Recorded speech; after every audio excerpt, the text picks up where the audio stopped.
No, everything is set up.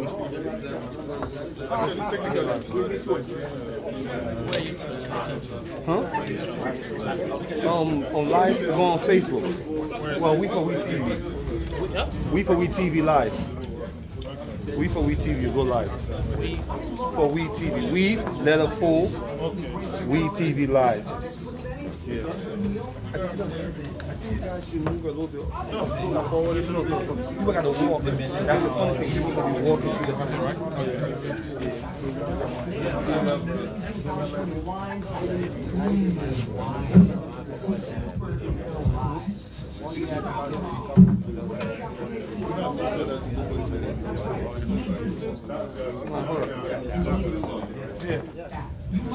To come to you, which is what our movable feast comes. Father and Son both died in sin, with their signature. I need this.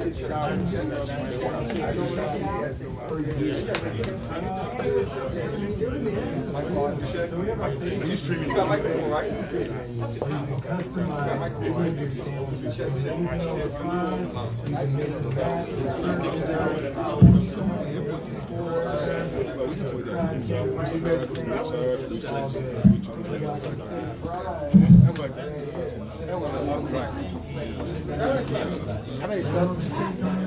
Distinguished ladies and gentlemen, good evening. Good evening, and welcome to this town hall meeting with one of the presidential candidates for the upcoming general election. Presidential aspirant. Presidential aspirant. It's not the Thank you candidate. for that correction. I wonder what the difference is. Before we begin, please let me just go through some of our expectations. Please either switch off your phone or mute it or just put it to vibrate. We are trying, because this is a live event, we are trying not to have any distractions, please. So please adjust your phones right now to comply, please. What else? Questions, when the time comes for questions, microphone will be handed over, and we are imploring you, please. We know the tendency is to have comments before questions. If you must have comments, please make it very brief, because we are trying to get in as much questions as we can. So please make the question, your comment very brief, and then go straight to the question. If there is need for follow-up, we will make room for that. So please bear with us for the time spent already, but I assure you that the presidential aspirant, Mr. Omeyele Sowore, he's been here. As a matter of fact, he's been here since 6:30. But just for logistics reasons, we decided to hold on a little. So please, in the next 2 minutes, we are going to start this live broadcast. Thank you very much for your patience.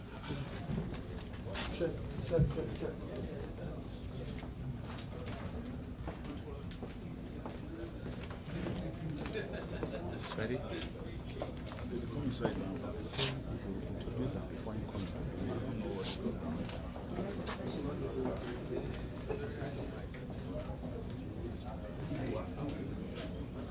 Check.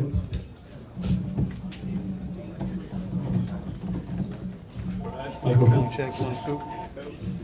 Microphone check 1 2 1 2. Microphone check. Microphone. Microphone check 1 2. Microphone check 1 2.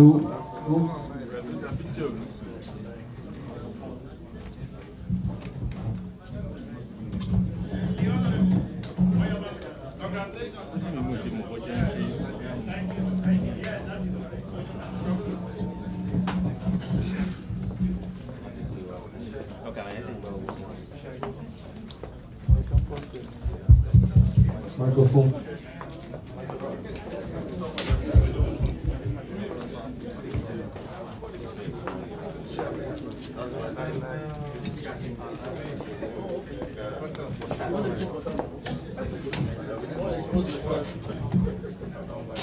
Just mic 1 2 1 2. Amen.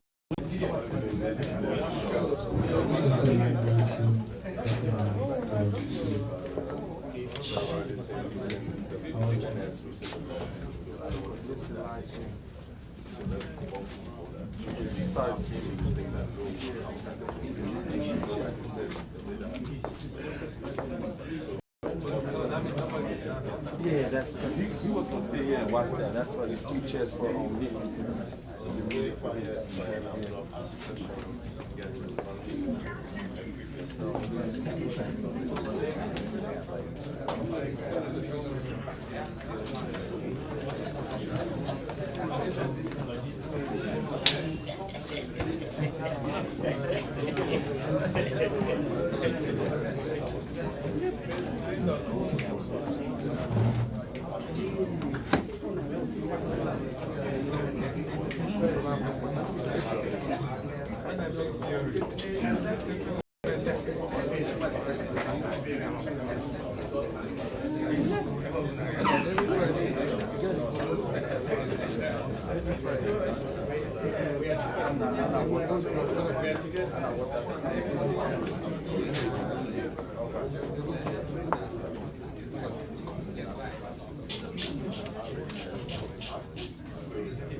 Thank you. Back. Thank you. Back. Thank you. Back. Thank you. Back. Our country. Back. Our future. Back. Thank you. Back. Thank you. Back. Thank you. Back. Thank you. Back. Thank you. Back. Thank you. Back. Thank you. Back. Thank you. Back. Thank you. Back. Thank you. Back. Our country. Back. Thank you. Back. Thank you. Back. Thank you. Back. Thank you. Back. Thank you.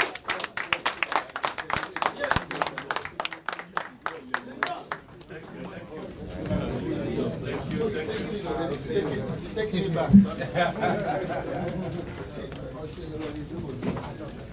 Microphone. All right, thank you.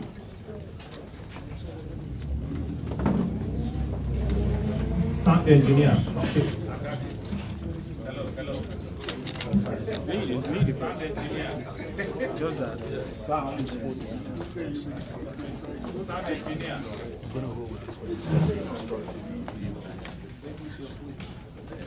It's on.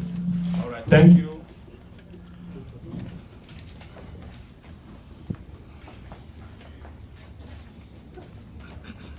Good evening again, ladies and gentlemen.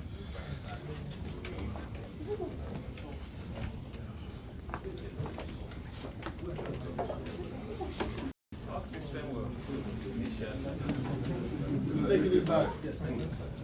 all right, guys. Sound engineer, please. We are counting on you.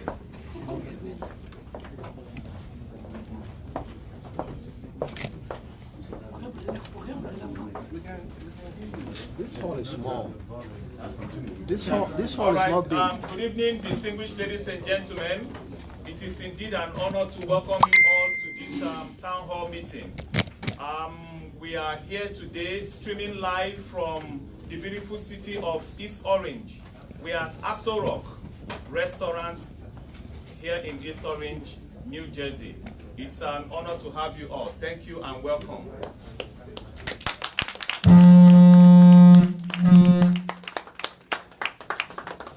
All right, tonight we are. One, two, mic check 1 2. Tonight we are welcoming into our midst one of of the presidential aspirants for next year's general election in Nigeria.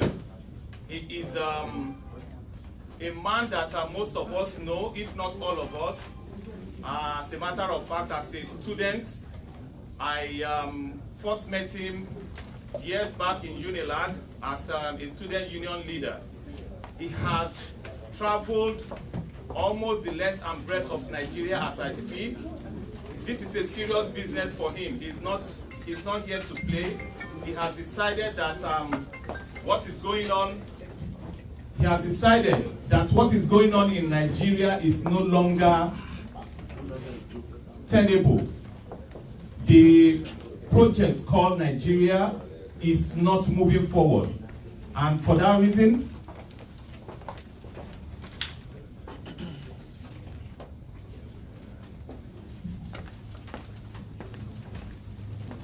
he has decided that the project called Nigeria is not moving forward, and for that reason, he has decided to throw his hat into this race. So, today we will be talking to him about his plans, his aspiration, and other things, other matters that could arise out of the discussion. But before we bring him forward, let me tell us once again that this event is being hosted by We for We TV, Val Media, and Val Amadi Foundation. So today, we are under these auspices, and Aso Rock is also supporting. Please, let us rise as we recite the national anthem, please.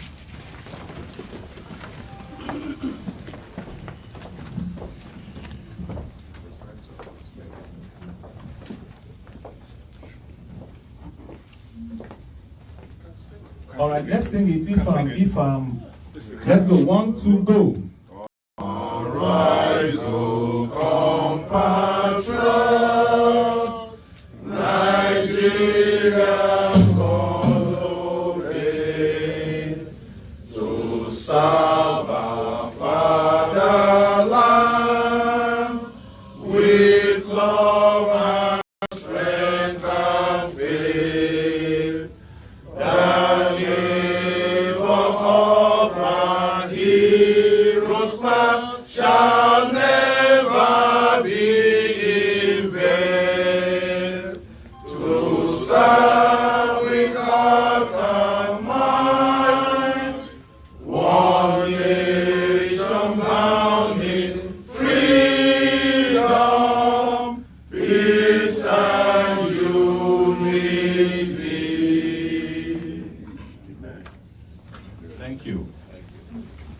All right, ladies and gentlemen, the man of the moment. Please help me welcome the youngest presidential aspirant so far. Take it back! Take it back! Take it back! Student Union, CEO Sahara Reporters, and current presidential aspirant Omeyele Sowore. Please. Take it back! Take it back! Our country, our future, take it back! Wow, thank you, thank you. All right, let me just acknowledge some of our special guests. Let me start with the one who is doing us proud in the city of Newark. Ladies and gentlemen, please help me welcome the Deputy Mayor of Newark and the first African and first Nigerian to hold such post, Honorable Ugochukwu Nwokoro. Let's put our hands together.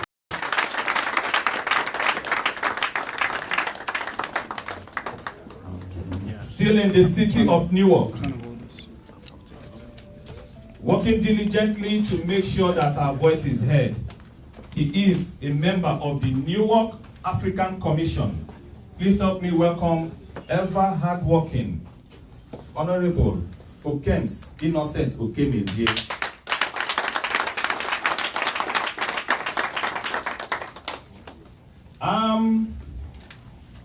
Let me also acknowledge the presence of the chairman of Board of Commissioners, City of Orange Diaspora Commission. He is Honorable Carl Onyuke, but that is not where his power comes from. his power comes from the fact that he has a 4-year term on the City of Orange Planning Board. That's a big, powerful position. Let's give him a big round of applause, please. Honorable Khan, on UK.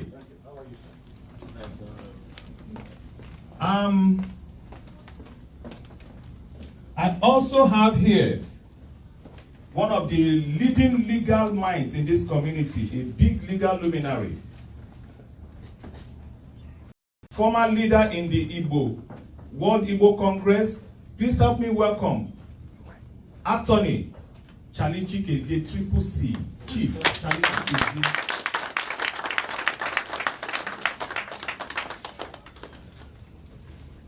I have another good Nigerian here. As a matter of fact, he was a part of the preliminary planning committee of the governor of New Jersey. Please help me welcome philanthropist, Dr. Iwozo Obilo. You're welcome. I also have a president of various associations. They are here tonight.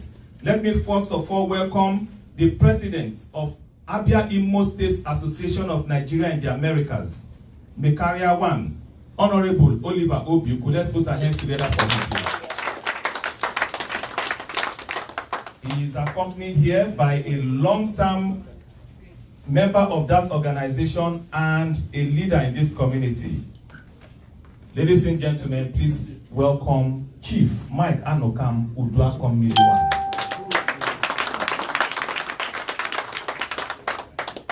He is a youth leader as we see him and as we know him, a convener of the Nigerian grassroots movement. Ladies and gentlemen, a man who is working tirelessly to put Nigeria back where it belongs in the international scene. Help me welcome Dr. Nelson Azuya. Are you here? Aluya. Nelson Aluya, sorry. All right, I also have a lot of doctors in the house tonight. I have my good friend and a family doctor, Dr. Adefowoju. Are you here? Adefowoju, yes. I also have Mr. Yinka Fadehon. Are you here? All right. If I haven't mentioned you, please do not crucify me. It's just that we have plenty to do tonight. But that will not stop me from mentioning the president of the most upward mobile sociocultural group in this community, my good friend, Chief Celso Sokani, Prestige Circle International. You're welcome, sir. So, ladies and gentlemen, let me also not fail to mention the leader of the Igbo sociocultural organization here in New Jersey, even though you'll be seeing a lot of him tonight. But ladies and gentlemen, help me welcome the Igwe of Odimma and Edo, Igwe Nkim Onomara. He is here with his vice president, the one they call Mmilewilo Songito of Kegais Club. You're welcome, sir. All right. Without further ado, let us hear from the convener of this event. Let's have a word for him. Ladies and gentlemen, please help me welcome the President and CEO of We4We TV, President CEO, Val Amadi Foundation, President CEO, in plenty too much. But ladies and gentlemen, please help me welcome Mr. Val Amadi.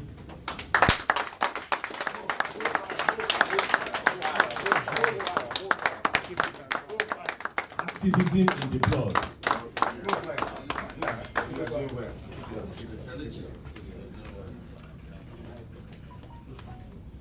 Might I also mention the chief strategist of tonight's events? Ladies and gentlemen, a man that has worked tirelessly behind the scene, please help me acknowledge Mr. Valentine Ofo.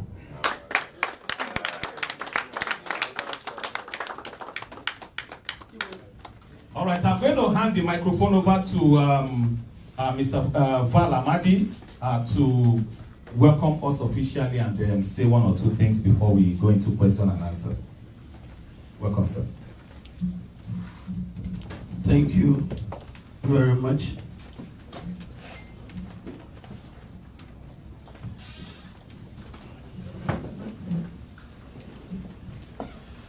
Yes, Prince Anozie, I thank you very much. And I thank everybody for coming here today. I would like to once again thank Mr. Omeyele Sowore. He's one of a kind. And I'm happy that he was able to accept our invitation to speak to wonderful people like us all today. So, Mr. Sowore, thank you once again.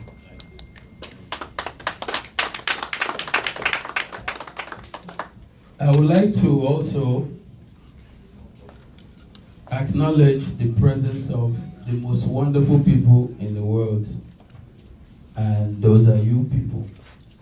Everybody that's in here somehow, give a round of applause to yourselves. You guys have touched lives in many ways, in more ways than one. But a lot of the times when we touch lives, we hardly realize we're touching lives. And that's why when we do things, we have to do things the right way most of the times. Like my MC said, activism, I think, runs in my blood. My father was a community service leader. He was a philanthropist, and he was just dedicated to giving to people. That earned him the title of the Enyo Hawan. That's the friend to all. May his soul rest in peace. He passed on last year. May his soul rest in peace. So it's in us. Anything for the community, we do this for the people. A lot of times people wonder what's going on. Yes, We TV, we engage in a lot of different programming. We engage with community outreach programming. We engage with industry situation. We just do things to help the community and to help the people. Yes, as apolitical as we are, we understand that politics plays a very important role in our lives. So our job is to make it a lot easier for the people. How do we do that? We can take steps to bring about sanity and sanctity into the electoral process. And when we're able to do that, we can help administer policies that will do better for the people in general. Not getting involved does not get it solved. You don't even have to be political to get involved. Sometimes you just have to listen. When you listen to people, listen to the political people, hear them out. Let's see and hear who has the best ideas or interests for the people. That way we can educate our voters a little better. And when we have better voter education, we can effect a better electoral process and hopefully have better governance, which is what we all are gunning for, especially with the government in Africa. As it stands, we've invited and we will be inviting different candidates to talk to the people. That's what We TV does. I met Mr. Sowore and I told him about what we're doing. And he's very, very happy and he's excited to be associated with us. He had a rally last week in New York and it was like a love fest. Everybody was just going crazy because of his ideas. And I thought those ideas would be nice to be beamed to my people so my people can hear some of those ideas and let's see where he's coming from. open-mindedly, and then we'll see what happens from there. And also, he was in London a few days ago, another situation. But without going too far, I want to welcome everybody once again, and I'm encouraging everybody to have an open mind, listen, enjoy the night, and then also have your questions, and I'm sure Mr. Sowore will be glad to answer most of our questions. And when we leave here today, let us continue with the service, with the spirit of community service, the spirit of activism, the spirit of getting involved. No time for bystander apathy. Let's avoid apathy. Let's get involved. Talk to the people back home. The diaspora community has a lot of influence on the home-based community. So when we do, we have to find a way to get, since we have a lot of financial influence on our people, we can try to help affect the polity and the governance with the administrations back home. There's a study that says Nigerians in the diaspora remit about $36 billion to Nigeria yearly. And Nigerian politicians spend considerably less than that during the electoral process. And yet they are more effective in confusing our people.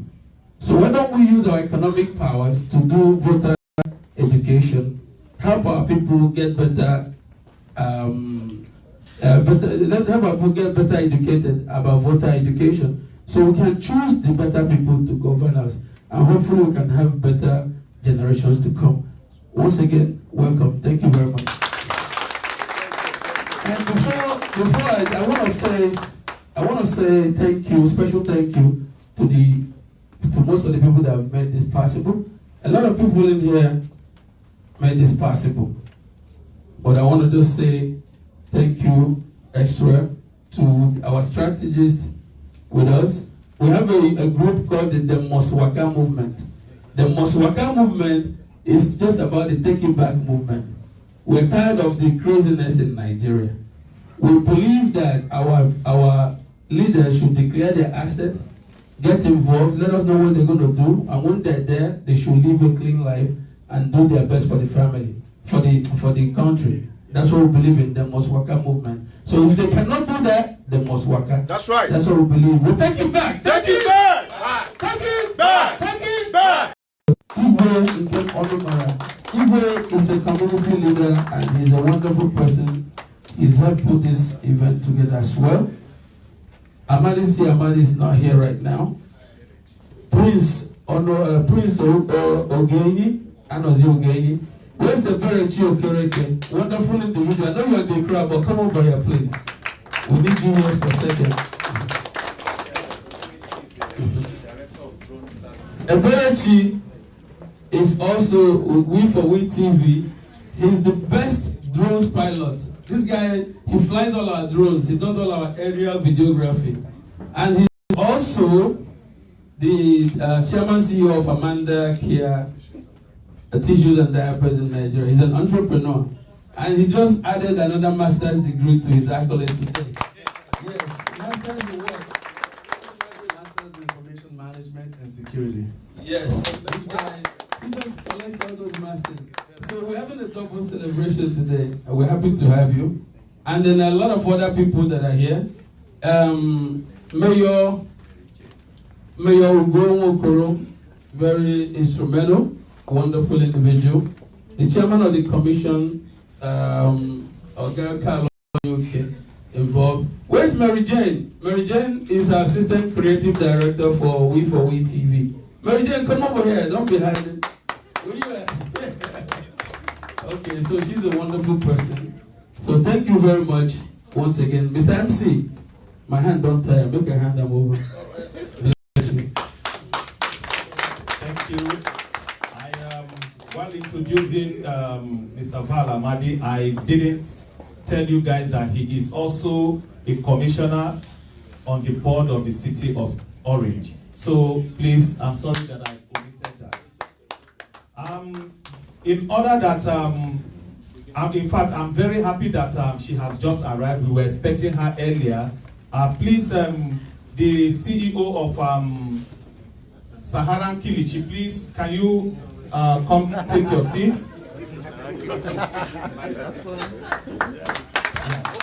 Please come forward, please. Rachel Adamo, please take your seat in front here. Thank you so much for coming. All right, ladies and gentlemen, the night is fast spent. I would have loved for the deputy mayor to just say one or two things, and then we go into questions and answers. You good? All right, sir. Thank you. I thank you for selling your time to us. Thank you. All right, ladies and gentlemen, the die is cast right now. We are about to go into the question and answer session. But before then, let's call on our presidential aspirant, CEO of Sahara Reporters. Thank you. Thank you. Thank you. Our country, our future. Thank you. Thank you very much. Thank you. I want to thank the organizers of tonight's events, particularly Friday, our 4 and Magic, for bringing me to this city here. I was told not to reveal to you that I live in New Jersey. So I had to pretend as if I flew in from not bragging. So,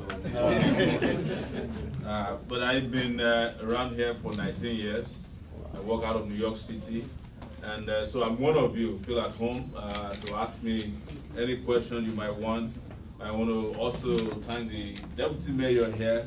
He was one of the people who actually started Sahara Reporters with us. Wow! Yeah. Some of you know the guy named Rudolph Okonkwo, who does Dr. Damages. So, and just for the purpose of public revelation, they've never said this before.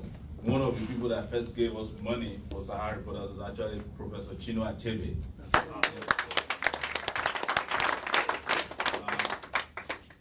One day I saw Chino Achebe and he asked me, what are you going to write next? I said, he should tell me his titles.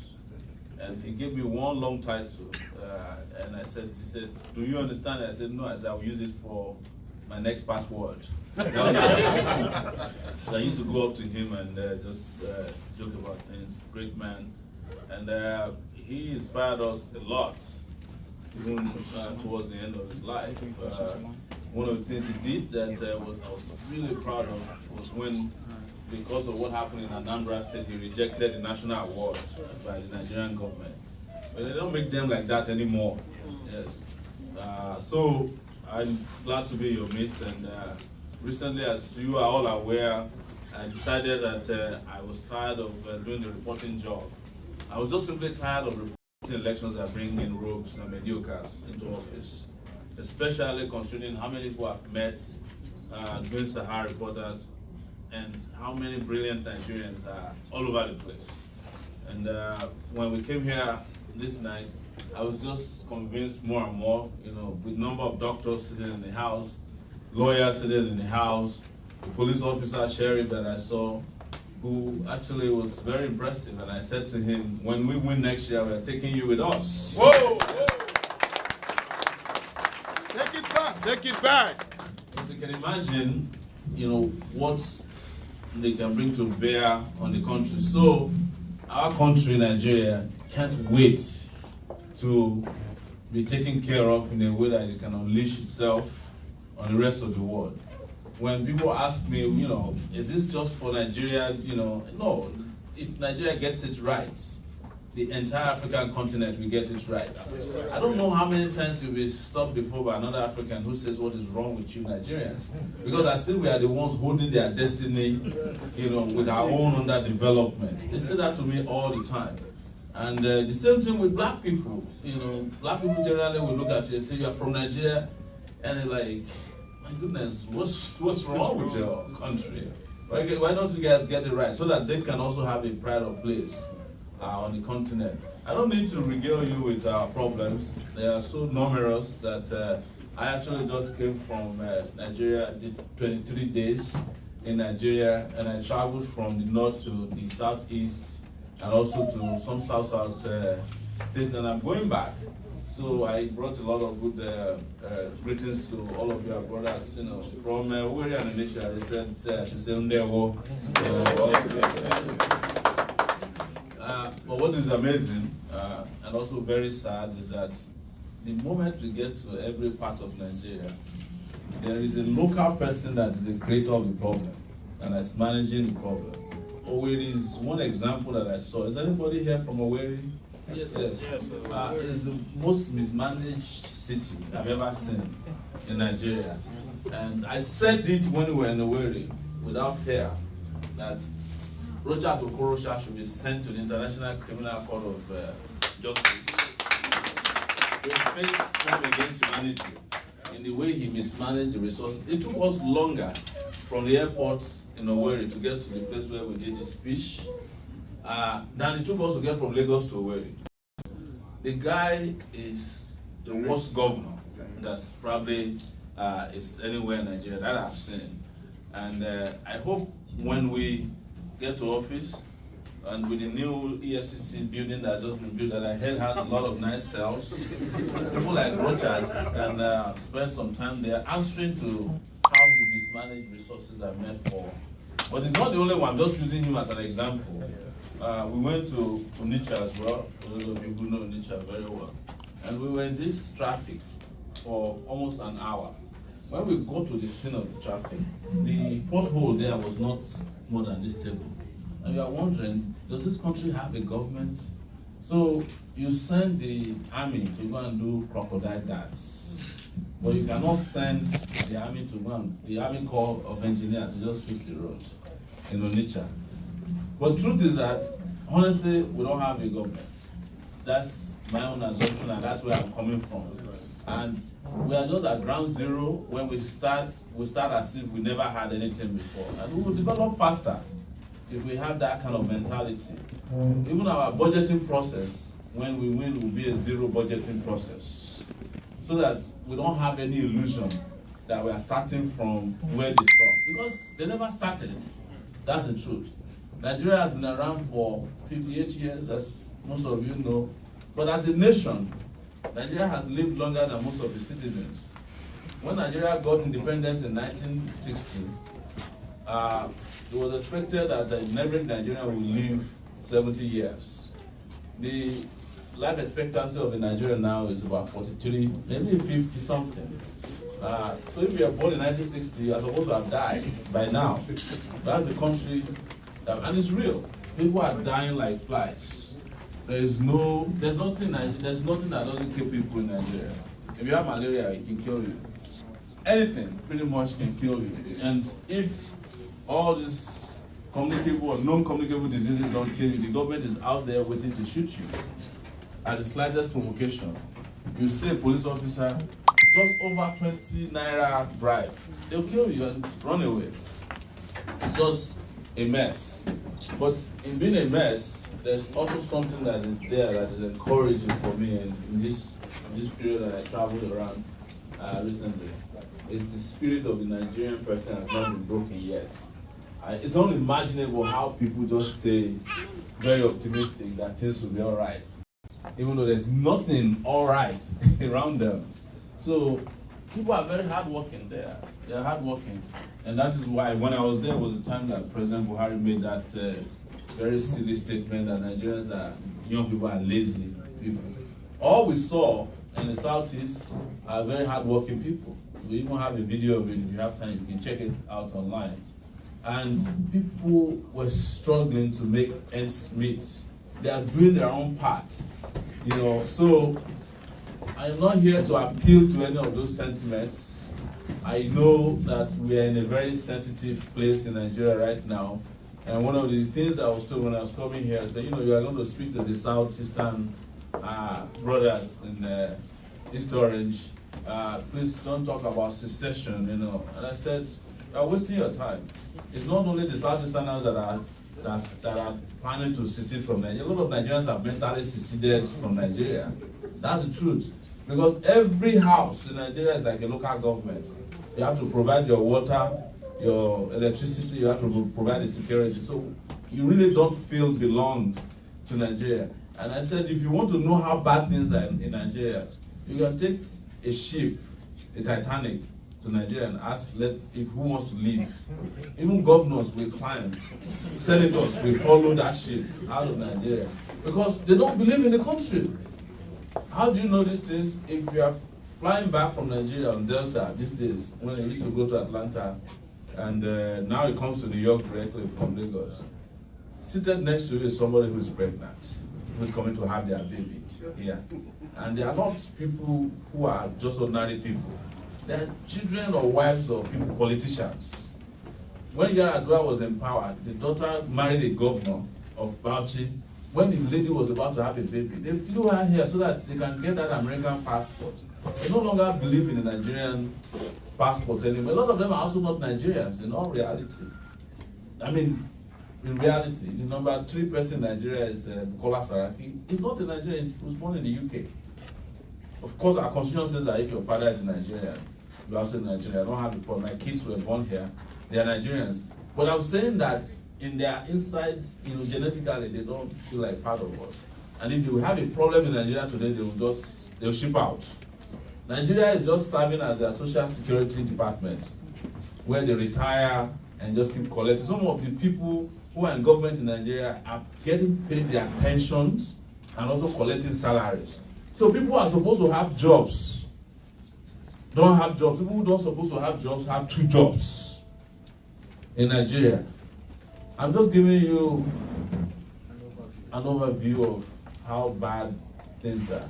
But they don't have to continue to be bad, because we all can join hands together and force the country to be a better place. We're already doing it. We send about $40 billion officially to Nigeria's diasporans. And I guarantee you that another $20 billion probably goes unofficially. The reason is that I know when you want to send $10,000, you don't go to Western Union. You go and stay at the airport looking for somebody to help you take the money. Or you hide it inside something just to take it out. Because the money must get there. And so many of us are the employers of the little laborers in the country that are paying minimum wage. We pay our workers, we hire people from here and pay them, very decent wages. But we don't even have a right to vote in Nigeria. In fact, the moment you arrive in, there's a way they start to treat you as if you have come to threaten the future of the country. It is official that we are discriminated against. And one of the things I said, and that we do, when we get into office next year, which I'm sure will happen, by the way. Yes. Yes. Take it back. Take it back. When we take Nigeria back, no Nigerian will have to get a visa to go to Nigeria.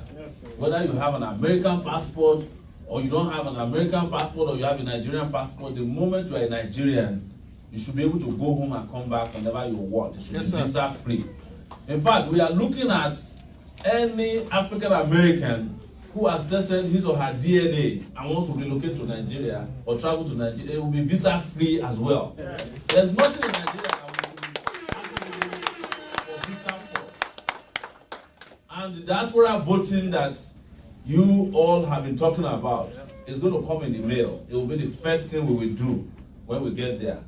It's, for me, it's not as if the diaspora can do anything automatic about the elections in Nigeria, but even that mental feeling that you can change things by voting is something we must give to you compulsorily, because you are the ones driving the economy in Nigeria.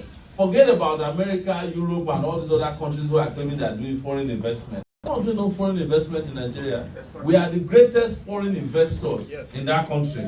Because the investment we are making into Nigeria, we are not expecting any returns from it.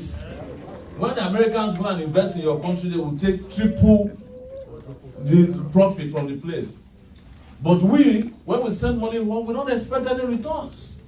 And that is why this time around, when you are sending money home, you must attach a condition to it. Any member of your family who asks for remittance, ask them to send you a copy of their PVC. Thank you.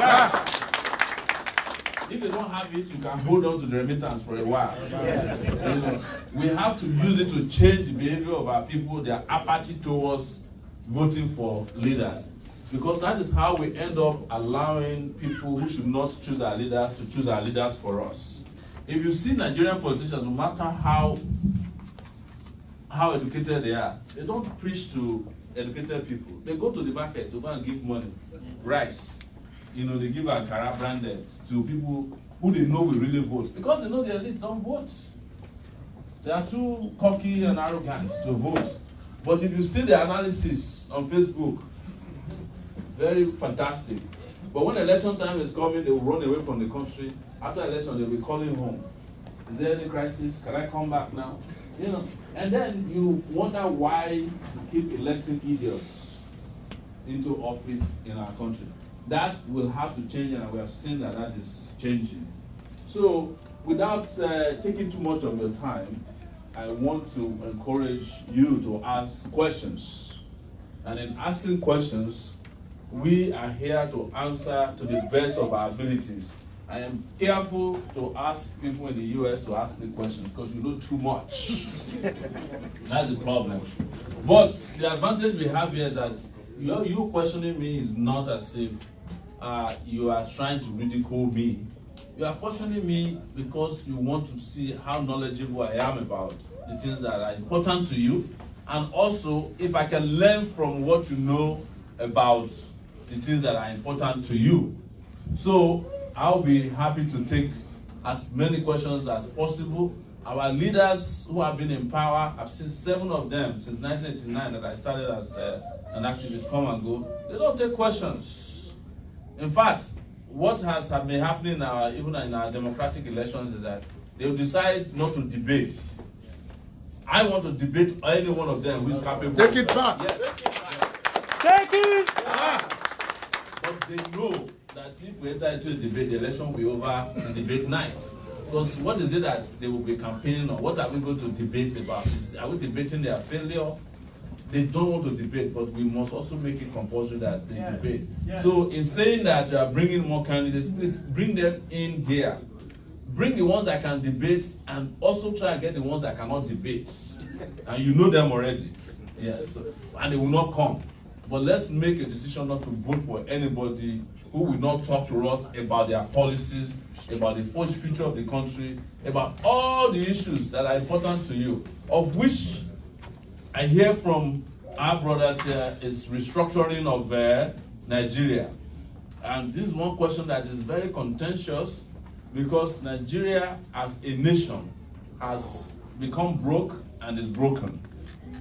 And there's a lot of issues in Nigeria.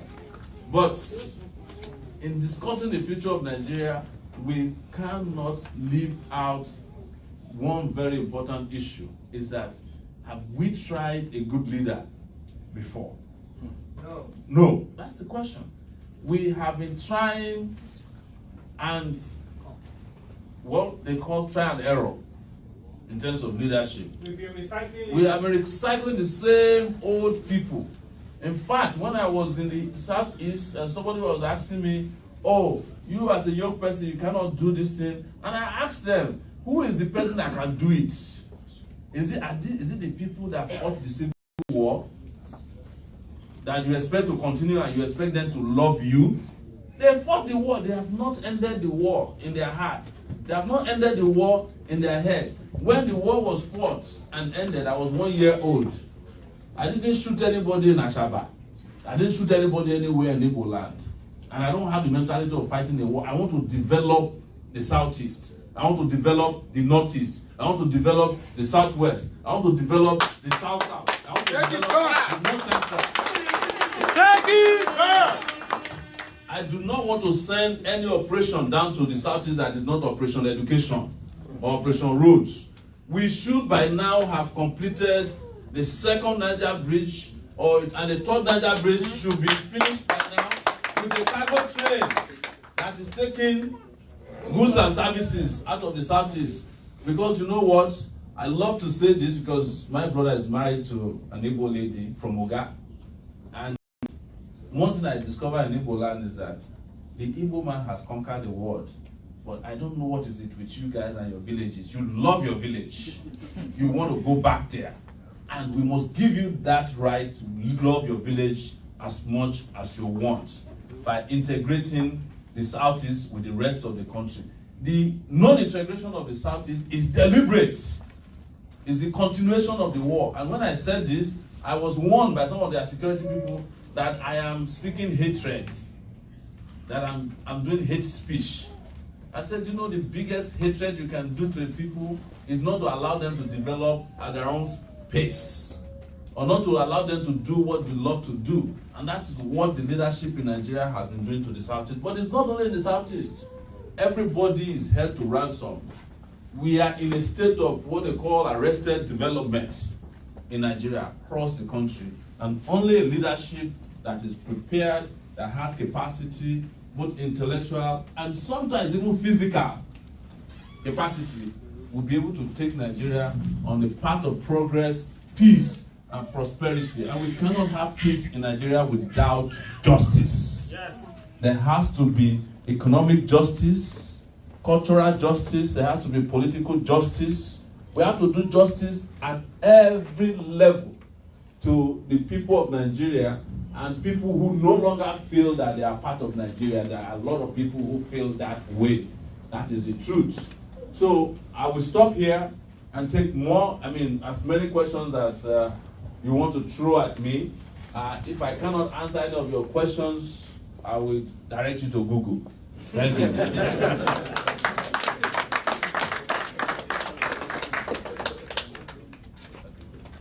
Yes, thank you very much. We can hear you. Once again, thank you very much, Mr. Sowore. Sowore. Omeyele Sowore. We appreciate you. And the questions are going to be coming, believe me. Before we continue, part of the development you're talking about, I want to encourage and I want to appreciate a gentleman that's in here with us today. He has a foundation called the ONEBS Foundation. And they brought in some children, young adults from the Southeast. And they're here in America. And they're representing Nigeria in a couple of debates, educational debates, and other outreach programs. And we're very proud of them. Mr. Mayor, you were very instrumental to this project, and we want to thank you very much. Sir Wosu, Nebeka Wosu is in the building. Sir Nebeka Wosu, please come forward. This is what we're talking about. This is Nigeria working. This is Nigeria working. Yeah, please give it up for Sir Nebeka Wosu. And then, Sir Nebeka Wosu, your children are here. Please, can the children just come forward briefly and say hello to us, and they can go back to their seats. Please come up. They came in from Nigeria. Yes.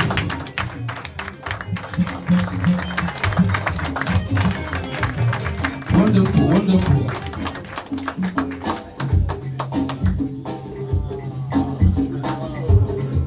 Wonderful. Wonderful.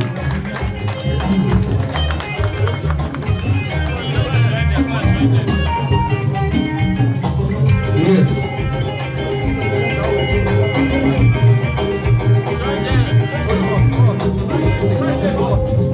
Show.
Yes.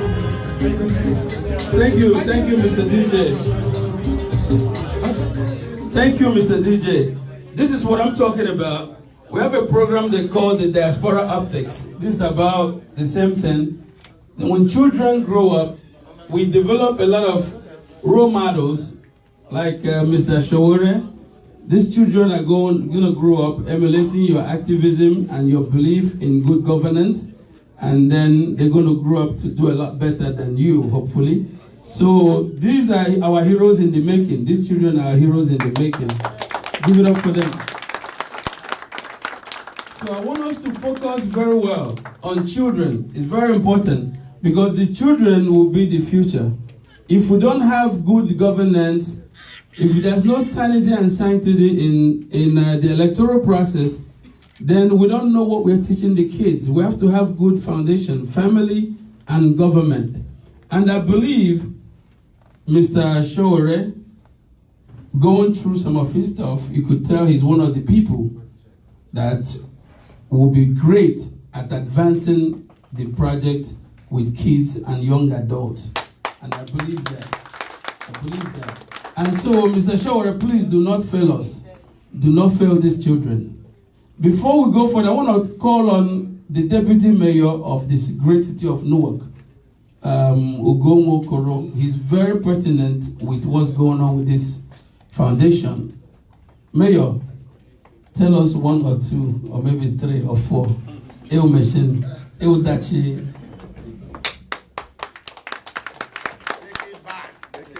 Good evening. Well, let me just make one quick correction. I don't have anything to do with the foundation, but the president and chairman of the foundation, Sanne Emeka Nwosu, came to us that he had these children that he supports. He has a school in Nigeria that he would like to bring them to the United States, and he needs help. So what we did from the mayor's office was we wrote a letter to the embassy in Nigeria, and as you have it, the children are here today. So we have to applaud him because his foundation did all this, not the city of Newark. Although the mayor of the city of Newark will host them on the 25th of this month, which is next week Friday. So whoever has time, please stop by the city hall. It's going to be a fun day. Mayor is excited. He's looking forward to receiving you, the kids from Nigeria. Also, another thing that is another laudable gesture that what somebody has done was when I told Dr. Obilo that these children are here from Nigeria, Dr. Obilo immediately offered to give them a complete medical checkup before they go back.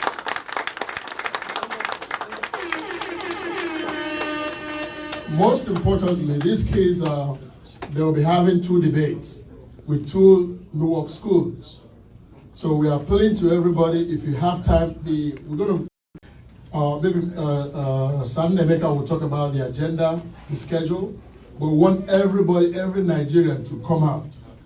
I'll be supporting the kids from Nigeria. Yes. But it is what it is. Yes. So, but I apply, appeal to everybody, please come and support them. Make them feel at home. Yes. So that if Newarkers are cheering up, if we Newarkers are cheering up, we Nigerians will also be cheering up. Yes, sir. So we want them to feel at home. Yes. So Sanne Emeka, please tell us about the schedule of this event.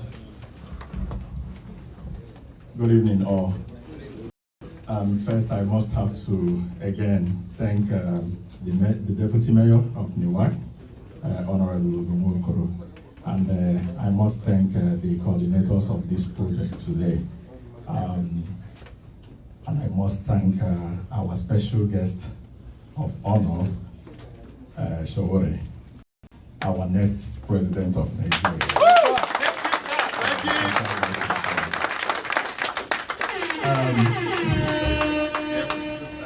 Honestly,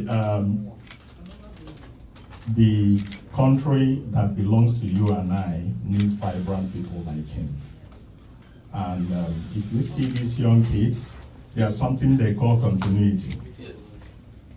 What my foundation is doing is to create that opportunity for our young children to become global leaders, to become marketable worldwide, to get out of comfort zone and see what it looks like in the Western world, to be able to get out of their parents' house and go to somewhere and stay on their own and make a land that is, unfertile to be fertile.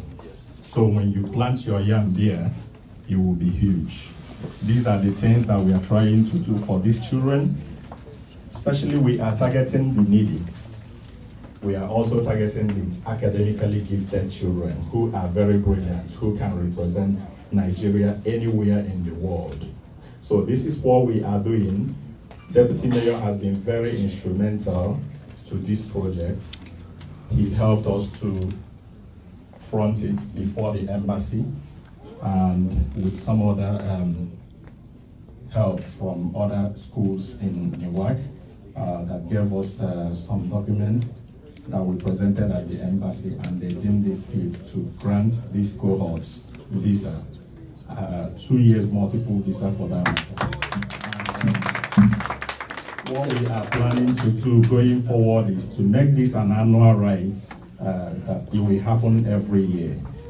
So I will encourage our people in the diaspora to help in funding the kids, because this is fully sponsored by my organization. I can only sponsor a little bit, not many. So as more as we get, the better for us. The mayor of Newark will be hosting them on the 25th of this month, and I will encourage all of us to be present to give them the maximum support that they need. 2 schools will be hosting them in a debate, international debate for that matter.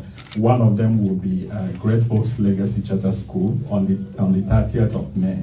And then Speedway Academy will be hosting them on the 24th for the same debate. The address of, I don't have the address now, but with the school name you should be able to. South Orange Avenue, yes. Yes. But we'll get the information. So I encourage my people to please, gather our support around these kids. They need it at this time. Thank you very much. Thank you. Thank you. One quick moment.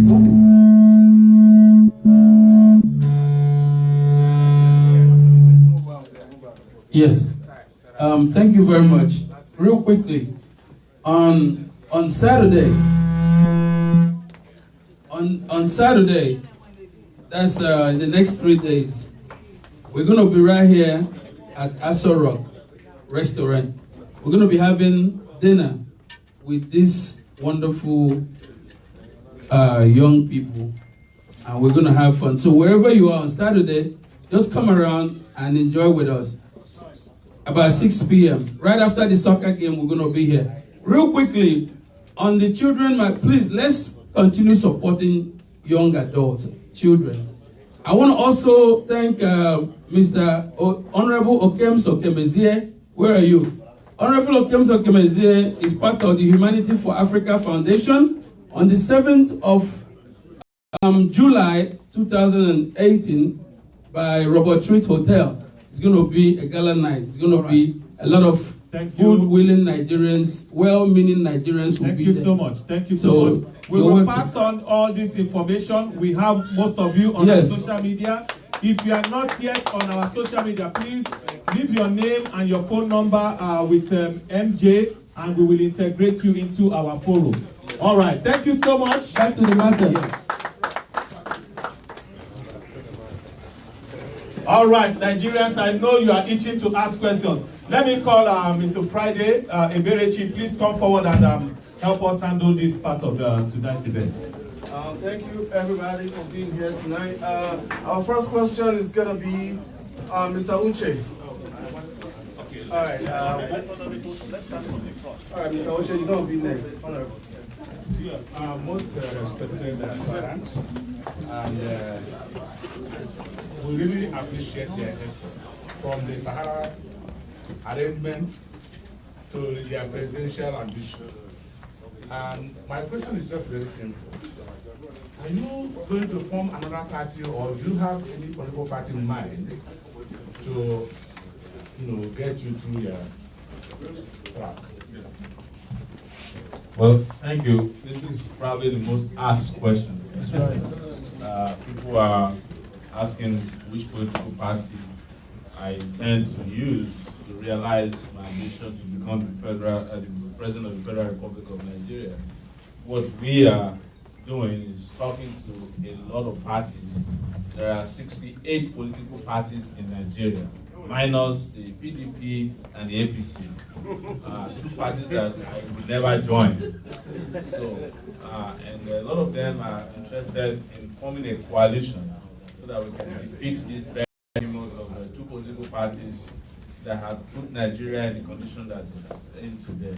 So, yes, I will join another political party we'll fly the flag of one of the political parties, then others will be part of this coalition, and the conversations are still going on. There's no one right now in Nigeria, apart from President Buhari, who's got a political party. Others are, even Buhari is still an aspirant. And the way things are going on, it looks like the APC has imploded and is about to explode. So he may not even have a platform to run on in a matter of weeks. But that's their problem, not our problem. So I hope that answers your question. But we'll be on the ballot. All right, thank you very much. We have Mr. Uche here for the next question. Good evening, all. If I'm allowed, can I call you Yele? That's correct. But next year you have to change that, get used to it. All right. Why I said that so well, because I took time to look at your profile, and while you were in the Unilag, I think I was in my early years in LASU, so I can almost relate with your background. Be that as it may, I have 3 questions, and I'm going to run through them very fast. First of all, while you were in your opening speech, you highlighted the obvious relating with the decade we have in the country presently when it comes to our institutions, the schools, the hospitals, security, and otherwise. Now, I want to ask quickly that what are you going to do differently from what has been on ground? Because you find aspirants coming during a campaign and their manifestos, they say they're going to build schools, they're going to build hospitals, roads, and all. We have these things. We have all these institutions in place. It's just there's no viable legislative platform to move them forward. So what are you going to do differently from what the others have been doing before now? That's one. Then 2, while I was in Nigeria, I had the opportunity to work with an Israeli who, on a very wonderful day, rainy day, there was this downpour. The Israeli looked outside and said something very profound. He said that if the amount of rainfall that falls in Nigeria falls in Israel, that Israel is going to rule the world. Like he was like, if they just move Israel to Nigeria and Nigeria move to Israel, it's going to change the world. This is my question now. Change. How long are we going to wait for the change which you are bringing back? You are taking it back. How long is it? How long is this supposed to take? Because people want to run their first tenure, maybe after 5 years, they wait for the second tenure. These kind of changes are not something we want to wait for forever. 4, I'm sorry, the last question. I also want to appreciate your extensive reportage with Sahara reporters when it comes to elections and politics. But then you know that there has been reports over time that the Sahara reporters have been funded by political bigwigs with respect to one particular one, the Goodluck Jonathan era. So I want you to answer this, please. Thank you. I will answer with regards to what am I going to do differently. One of the biggest problems with Nigeria's leadership is that they don't even know what to do in the first place. So doing it differently does not even happen. What are we going to do differently? When you think about our schools, for example, politicians are still talking about big schools. They are still talking about big buildings. They have not understood that technology can actually make more people learn than even the classroom concepts in other countries are being reviewed for abolishment. Because people can learn a lot without having to move from one place to the other, without moving desks around.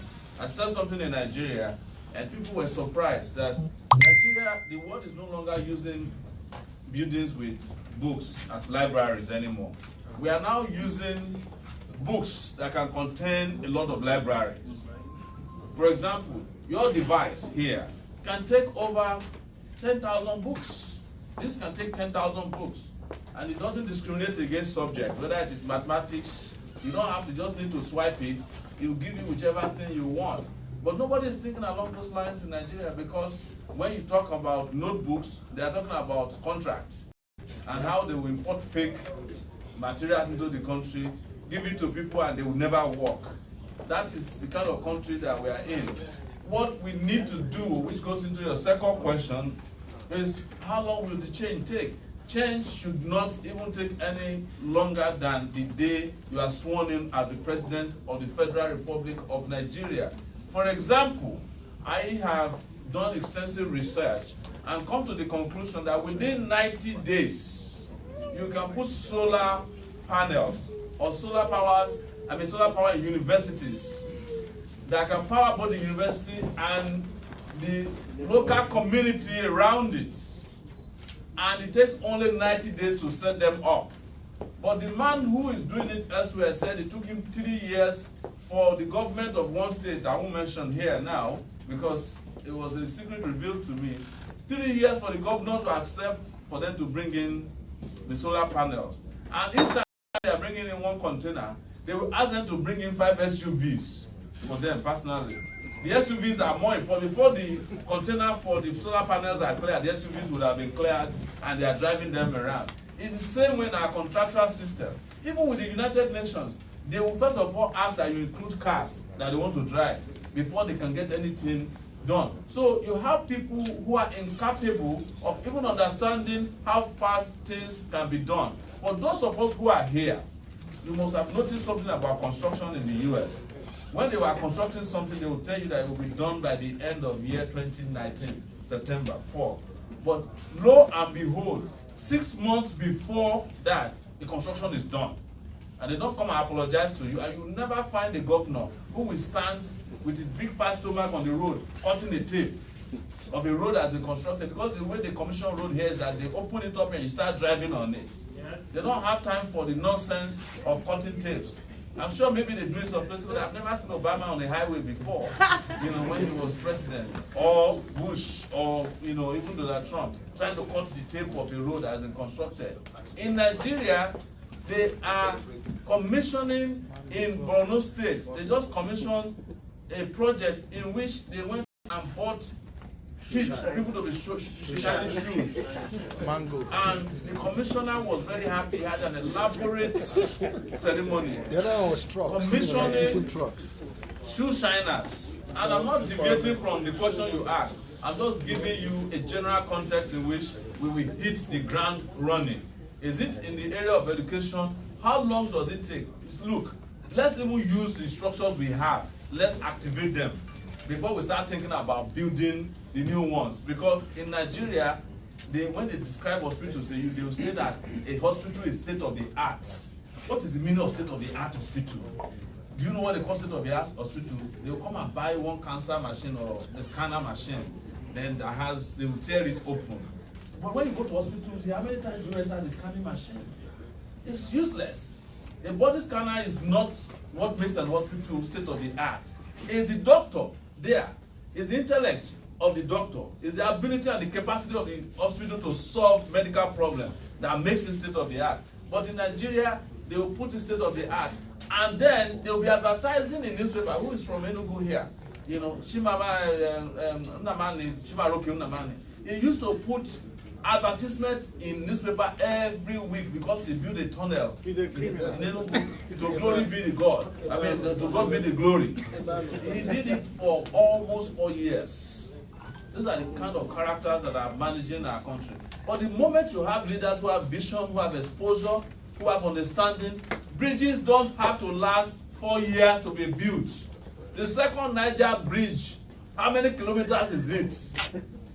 That we need to have the president visit the place to go and lay the foundation. No, the president don't need to go and lay the foundation of the Niger bridge. It's the construction company that will go and lay the foundation. By the time we see it, the thing is done. But as long as you have these characters, jokers, mediocres, mediocre persons running your country, forget about it. We can't move anywhere.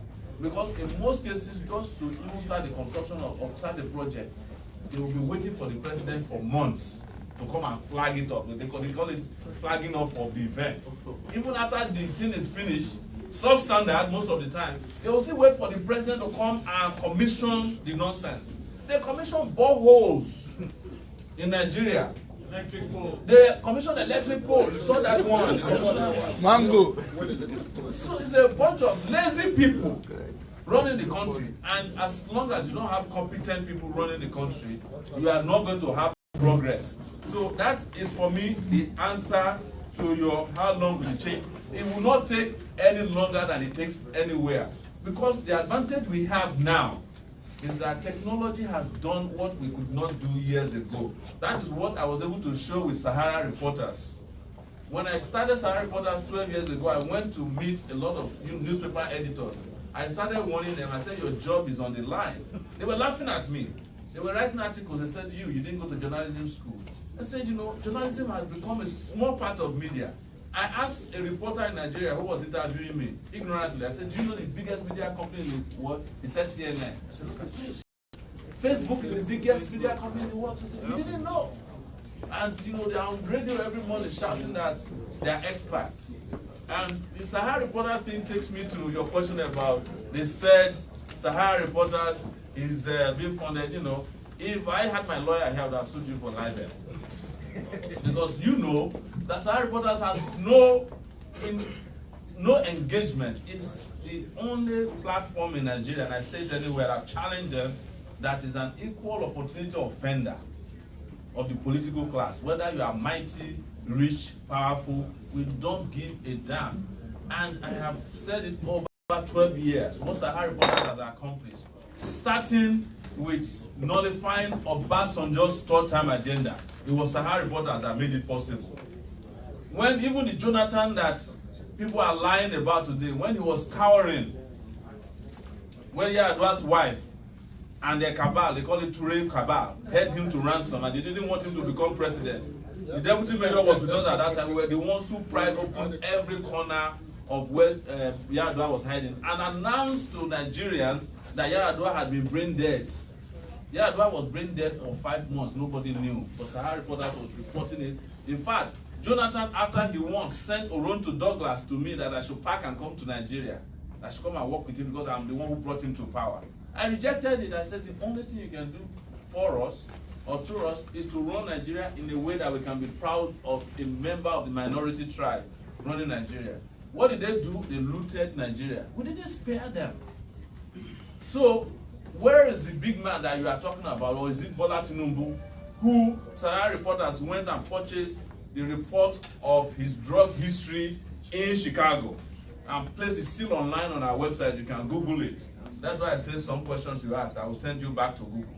You can Google it and you can download his history, his drug dealing history. It was brought out by Sahara. No media house in Nigeria had the effrontery to do it. We did that. So which of these people are you talking about? If you say Chinua Achebe, maybe he's a politician, I will admit. Or maybe you say Wole Soyinka, maybe I will admit.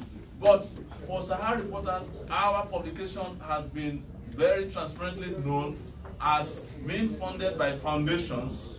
We don't even accept government advertisement in Nigeria.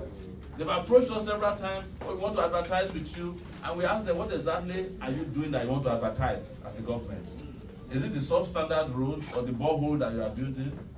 Or the schools that are in disarray, or the lack of payment of salaries? Is that what you want to advertise?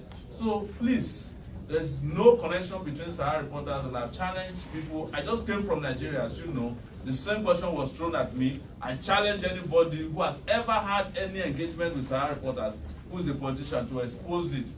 It's already almost a month now that I came from Nigeria. Nobody can come out and say, because it's not true. But of course, Jonathan and his people, when they lost the election, they attributed their loss to Sahara reporters. No. And they accused us of bringing Buhari to power. I say it, and I'm saying it in front of you today, the person who is responsible for bringing Buhari to power is Jonathan, and Jonathan alone. It was his underperformance in office, his disappointing and woeful performance that brought Buhari to power. If Jonathan had done what he's supposed to do as a PhD holder, even though we can't locate his PhD thesis, Buhari would have been history by now. This is not the first time Buhari has been losing the election. Jonathan won election against Buhari in the north in 2011. So there's nothing special about Buhari. But in 2015, everybody was so disappointed with Jonathan that the only dominant political party was anything but Jonathan. It's called ABJ underground.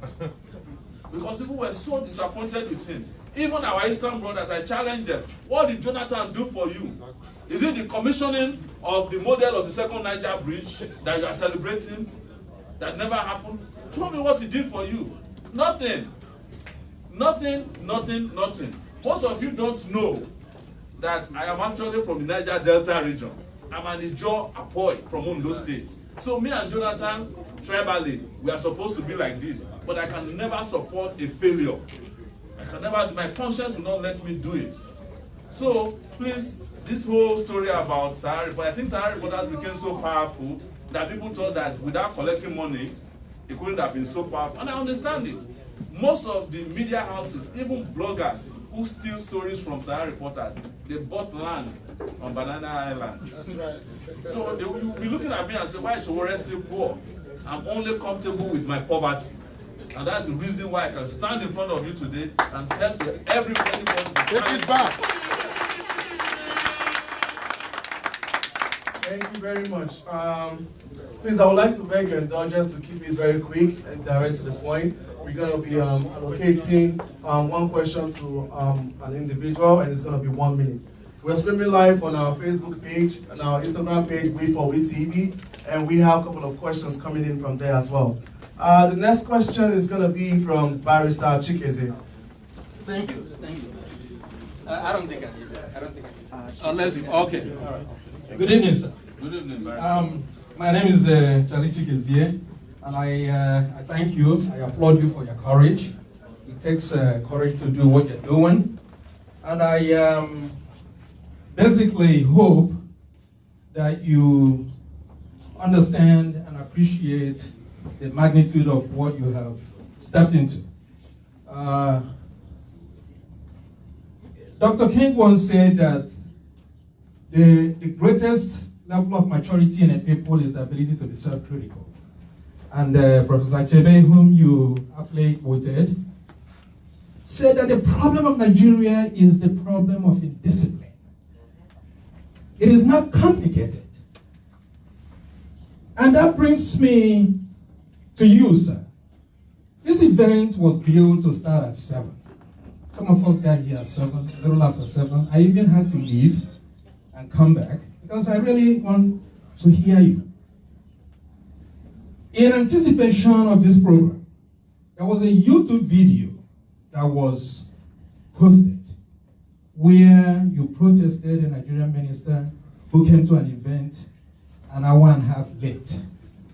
Is there any reason why you should not be held to that standard that you held that lady? Thank you. An event is done by an organizer and a participant. I actually arrived here at 6:55. Yeah, that's true. That's true. Yeah. That's true. And I was held up by the participants in my car. I drove myself here, by the way. I have no personal assistant. I'm a driver. So you have to hold the organizers to that standard.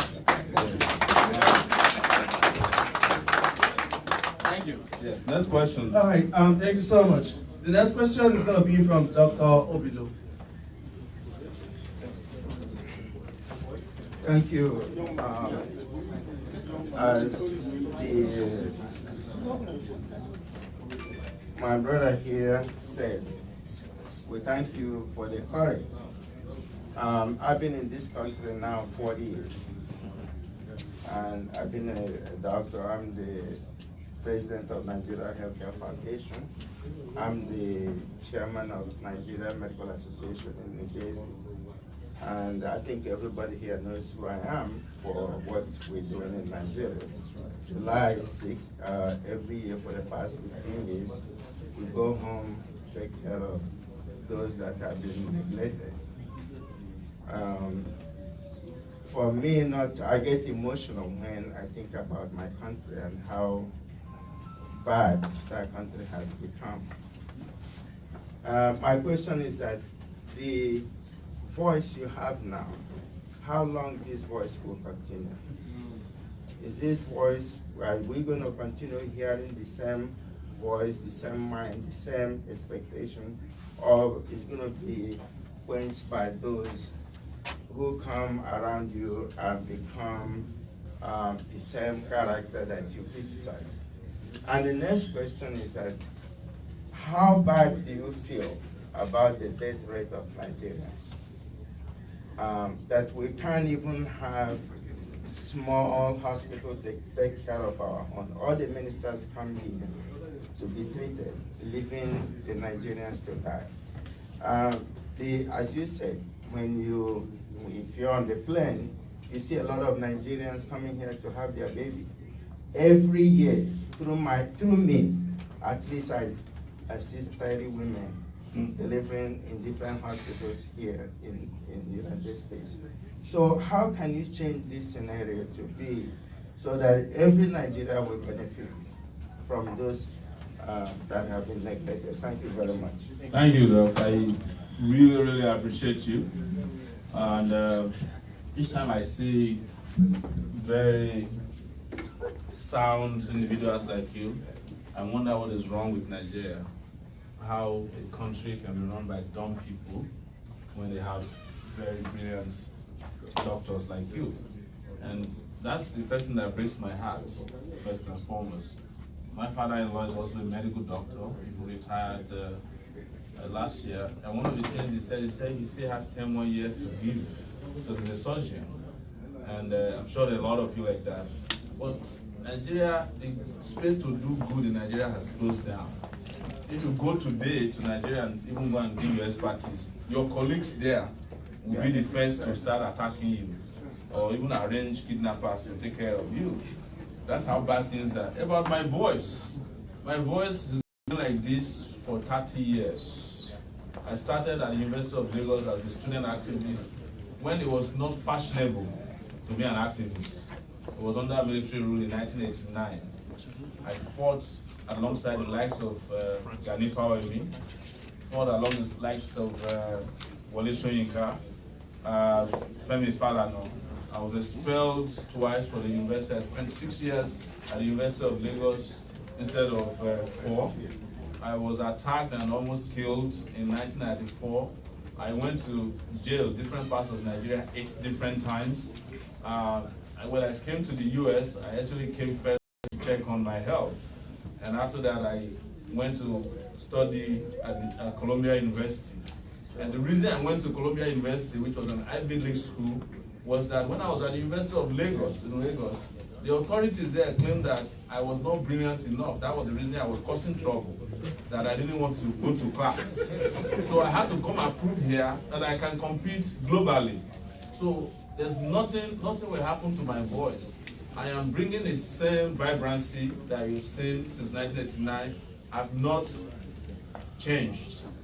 I will check, you can check my hairstyle, the same, since 1989. And it will not change. Nothing can make me change. People ask me all the time, you know, even the guts to declare that you want to run against people who think it's their birthright to be president and then go back to Nigeria. Nobody thought I could go back to Nigeria to go to places like Kano to campaign. I went to the palace of the Emir of Kano and declared that we are wresting power from whomever is in charge. Because why? They said Kano was President Buhari's stronghold. I came to Kaduna, you know, to announce the same thing. I've been in several states in Nigeria and I'm going to go back. You see, this is a point where all of us must decide that we are making a final push against this old, tired brigade in Nigeria that has been ruining Nigeria. Some of them have come 2 times. People accuse me of not having experience, and I ask them, what experience do the people there have?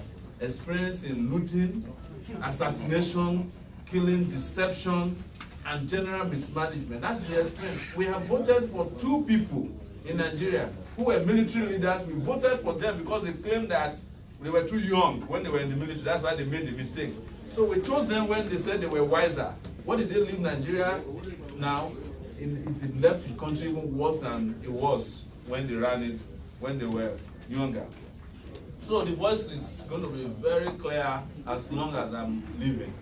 Even if they kill this physical body, my voice is already recorded in a record of history, and nothing will happen to it. Just like you talked about King.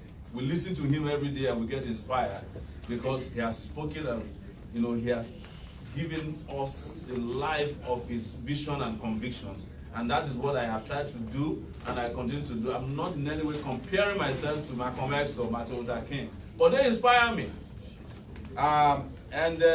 When you talk about death rates, you know, whether it breaks my heart, you know, it's not the death rate that breaks my heart. It's that human life has no value in Nigeria that breaks my heart. You know, people have no respect for you when you're alive. Even when you die, they have no respect for you. So it is that breaks my heart. And when people warn me that, oh, Nigeria, they will kill you, and I said to myself, who is safe in Nigeria? You don't need to be against the government to be unsafe. Because if you take a whole, you know, what they call a serious bus in Nigeria, heading towards the east, if a bus plunges into a lake on its way to anywhere, there will not even be any attempts to rescue people out of the place. They will just be pointing to the place that, you know, all the serious bus is pointing at. You know, they will be pointing, anytime they are passing this place, there's still one bus at the bottom of that place. No attempt is made. If fire is happening, I don't know if you have seen some video recently because Facebook allows us to see some of this thing. Fire was gotten in a public building. People were using stone, pure water, to fight the fire. And every year you look at Nigerian government budget, there's always provision for, you know, firefighting equipment. There's provision for everything, but nobody provides those things. The country is made of 2 sets of people, contractors and suppliers. The suppliers do what they call supply and remove, you know, and the contractors are just contractors, they don't build anything. They'll pay them 70% of the contract rate in advance. A friend of ours went to Lagos, and I will stop there, and he was given a contract. He went and borrowed money and finished the contract. When he went back to the Lagos official who gave him the contract, he said, can I get my money? He said, you know, have you finished the contract? He said, yes. He said, who asked you to do the contract? We didn't ask you to do the contract. We just gave you the contract. It's up to you to know how you spend the money, because I've already collected the rest of the money. That's Nigeria for you. So, and that has to do with the issue of discipline and corruption, that until you have leaders who are capable of holding people to account, the country is not going anywhere. If we can force contractors in Nigeria to implement the contract they are collecting, Nigeria will be bright at night. But nobody's doing anything, and the contractors, the worse your performance, the more contracts you get. That's Nigeria for you. So more questions. All right, thank you. Distinguished ladies and gentlemen, let me quickly acknowledge the arrival of High Chief Titus Oswago, Ndi Igbo in the whole of New Jersey. You're welcome, sir. And quickly too.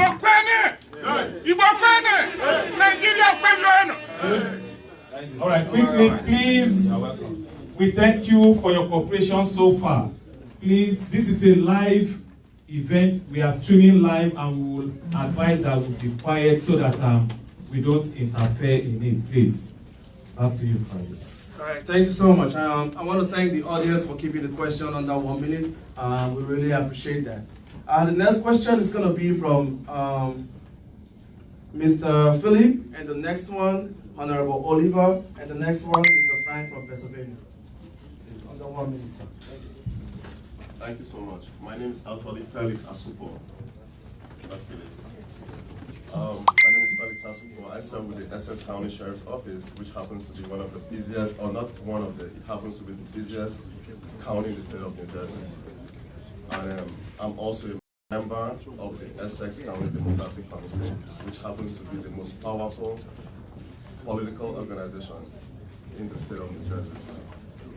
So, my question is in regards to security. You have a lot of great ideas when it comes to development, when it comes to taking Nigeria back, moving it forward, economic development and all those great stuff. But for one thing I know is that without a stable security system, there is no infrastructure or development that would stand. Hence, what is your plan in regards to the failed entity called the Nigerian Police Force? And how do you intend to make Nigeria a safe haven, a secure place to attract investors, to make people that actually want to go back home, invest, and make Nigeria a better place than what it is today? Thank you. Thank you very much, Eric. Now I know those guys have been giving me tickets on the Garden State Highway. Very good. We have designed in our campaign a system that will look at endpoint agenda for the future of Nigeria. And number one, I think you saw it. Number one, there is security. And you know, security is so important. Nigeria is bleeding as we speak. You know, you heard about the herdsmen farmers crisis. You know, there are kidnappers all over this place. Nigeria is about the only country in the world where somebody can be kidnapped in Kaduna and be driven all the way to Warri and taken to the car. No policeman will stop you on the way. And the reason is corruption. We have, you know, high-level security challenges like Boko Haram. You have the herdsmen. So you also have, you know, mid-level security challenges like armed robbery, kidnapping, and you know, and also we also have cyber security challenges that we have not even touched at all. Because I'll tell you something, the greatest national security issue in the nearest future will actually be cyber security. And nobody's talking about it in Nigeria. So security is one of our major anti-corruption, economy, restructuring, and we have health, education, agriculture, technology, and also tourism. The list keeps growing. Keeps growing every day. But the point to make to you is that how do we tackle security in Nigeria? First and foremost, it has to do with changing the orientation of our security agencies. For example, when you're talking about Boko Haram, the reason Boko Haram is still flourishing is that army generals in Nigeria don't want Boko Haram to end. That is how they make their billions. And I have done my own research, and as a reporter over these years, I've reported on how they are doing it. They don't want Boko Haram to end. The Fulani herdsmen farmers crisis is flourishing because every time you see a problem flourish for too long, there are security agencies that are aiding and abetting those criminal elements. And the only way we can change and overhaul our security architecture or apartheid is to take out by democratic election this man who is in charge now. Because he's not serving as the commander-in-chief of the armed forces. is too weak as a commander-in-chief, both mentally and physically. When you talk about security, right, you are standing there, my brother, and there are thousands, if not millions, of your types out there that could have been recruited to be brought into Nigeria to come and help us look at how to build a new security system. If Nigeria is not the only place in the world that had terrible policing system. New York, the NYPD used to be a terrible police department, as you know. I studied it at Columbia University, but one officer came, you know, and I don't remember his name all the time, and looked at it, took the place apart. You know, he started with compensation. Then they started what they did with ComSat, where every departmental leader is asked to come and explain what's happening in their own department every Friday, to explain it. And before you knew it, a new level of accountability was created that made the NYPD one of the best police department in the country today. The same thing that happened to the Nigeria police. Don't forget that the same Nigeria police we are talking about that has failed is the place where they recruit EFCC officials, people like Nuhu Ribadu, Magu. They are police officers. But when you don't have leaders who are accountable, leaders who are innovative, because also policing this has something to do with, you know, technology. And our leaders are still in the analog era, so they cannot lead a digital society. So we must get in place, as the President of the Federal Republic of Nigeria, a leader who has a digital sense. This would affect every sector. You know, they recruit policemen every year in Nigeria, but the recruitment, you can as well just give guns to armed robbers. They don't do no background check. They will just go and ask people, they will ask political leaders to submit a list of people. And before you know it, policemen are worse than the people who have been in Nigeria now I was there for 2 months. I couldn't go and ask for police protection because that's as good as just going to hire armed robbers. Yes, I'm walking around, my conscience is my greatest protection. People will say, why are you doing like this? Why do you feel safe? I said, policemen, if they are guarding you, 2 things can happen to you. They can call somebody to kidnap you, or they can accidentally shoot you, and nothing will happen. They will just say that, oh, I was playing with my gun and Mr. Sowore was passing. It just went off, and that's the end of the story. So we will have to rebuild our security system. There's no question about it. It needs an overhaul. That's right. And by doing that, and we bring in accountability, we stop the corruption within the security apparatus in the country will start to see a very, very robust security system that will bring about the kind of peace, the kind of protection, and the rest of mind that people need. Part of when we were doing this, we did some little survey asking Nigerians what they really want. The biggest problem that everybody said they had in Nigeria is health. The reason why we asked them, why health? Because every other thing is affecting their health. Stress. You go from work to the house, there's no electricity. So you can't even sleep at night. And we know that even by common scientific definition of, science teaches us that mosquitoes don't do well where there's air conditioning. Yes, they cannot fly around if it's too cold. But in Nigeria, where would you get the electricity that can power? Sometimes when people won't have electricity, it's in this Nigeria that I found out that you can have fake electricity, the one that cannot carry certain devices. You just see the light like this, you think you can work, but plug something in, the thing will just go down. And it's horrible. Yes, and then they have generators everywhere. They even have a name, they call it, I better pass my neighbor. That's what they call it. But guess what?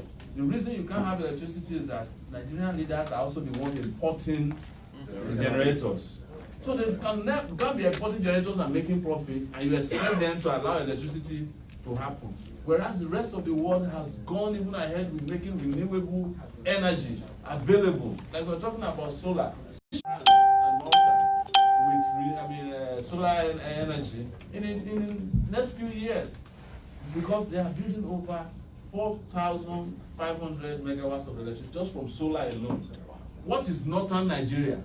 their sunshine doesn't even stop from morning till night. Why are we not building, solar farms in those places? So that even Boko Haram people will come and be working there and have no time to be killing for in the name of religion. So the leadership in our place is not the one that knows what they are doing. They don't know what they are doing, and until we have leaders who know what they are doing, we need that. We need leaders who are exposed to how things work all over the world. The only exposure our leaders have is to just travel and be smiling in front of other world leaders. You saw what our president came to do with Trump. Trump was so happy about the way he was signing away Nigeria because he was like post behind him. You know why? Trump was able to get the president to allow more of the agro products to go to Nigeria. Meanwhile, President Buhari is saying that agriculture is doing very well. But now, U.S. subsidized wheat is heading to Nigeria. They are killing our own local economy. That's why he was very happy, and he posted behind him and said, look at this man, I just for one night him. But what do you expect American leaders to do? They are there to protect the interests of their citizens. Our leaders don't protect the interests. I'm sure that President Buhari did not look at what he signed. That's right. Yes, that's true. I'm sure he has not read it because he can't read. That's the truth. So those limitations are real when it comes to leadership. And until we resolve them by putting people who can at least read and write, that's the starting point. We are going nowhere. So security, my brother, like I said to you when I saw you arrive, when I arrived here, we are taking you with us next year when we win the election. That's right. Then you have to come and explain if the police is not working. Then you have to come and explain at the town hall meeting. Right. Yes. Right. It will be your responsibility to make our police work. Yeah. Thank you so much. To our audience, we have a bottle of water at the back. If you need water, just raise up your hand and I'll get you one. Thank you so much for your time. The next question is from Honorable Oliver. Thank you. Thank you very much. My name is Honorable Oliver. The current president of Abia State Association and also a former transitional committee chairman of Sukwato local government in Abia State. Under which governor? About my boss, my master. In 2003, like you're doing, I was able to travel to Nigeria to contest for the local government election in my local government. And in Orange here, likewise, the race was a big fundraiser for me to go there. So I've actually tested the Nigerian political terrain. So first of all, I'd like to commend you very much for dabbling into the Nigerian modern waters of politics. And I hope you'll do well. My question to you is this. Do you have an existing structure in Nigeria? If you do, who are your sponsors?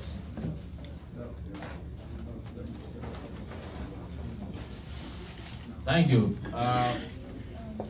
We have existing structures not only in Nigeria but all over the world.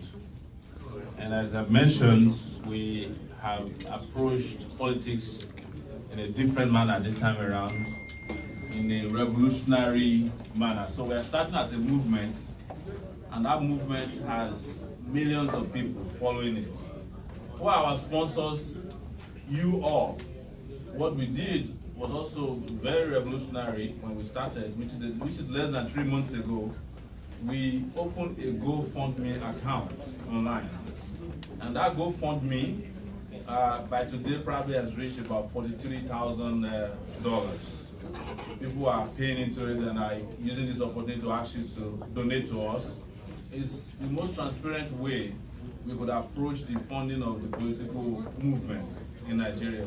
We are working towards opening a Nigerian bank account where, because a lot of people have indicated that they don't know how to use GoFundMe from Nigeria.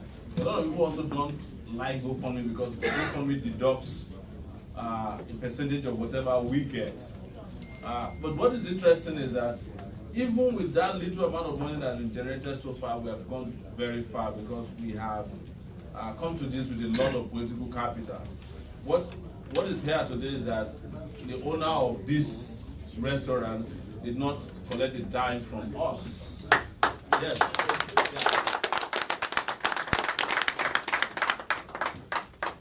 All I needed to do today was drive myself here and pay the toll at the gates, on the Garden State Parkway to get here. And I'm sure that by the time I'm leaving, going by the number of people that would have donated to GoFundMe, my toll would also have been paid to get here. And I've been promised that I will get a bowl of pepper soup and pounded yam. So, you see the political capital we are talking about, it's coming in the place. But I also urge you before you leave to please patronize this place and keep coming back here. I am not doing product endorsement, but someone who has done good to us, we must also pay them back in good coin. Yes. So when I hear these questions, you are asking a legitimate question. In fact, one of the what people said to us is, how can you even do anything in Nigeria without knowing so person? But we have made it public, and I'll say it here in front of you that we want to win, or we will win the presidency of Nigeria without going to Obasanjo's living room. That's right. Or without going to Babangida's living room in Mina. Tinubu. Or going to Tinubu's Bodilon house in Ikoyi. Because there are enough good people in Nigeria who can defeat these people if only we bond together. The reason we don't win election is because we don't vote. The reason we don't vote is that we do not obtain voting cards that empowers us to vote. People will say, well, I'm in diaspora, I can't vote. But you know the power you wield on the people at home, because the diaspora is the ATM machine of Nigeria. They're always withdrawing from us. So when you ask them to go and vote for a person, they actually do listen to you. When you ask them to go and obtain a PVC, they'll listen to you. And some of you can do us a favor. Go home, get your PVC, and spend your next vacation in Nigeria in February.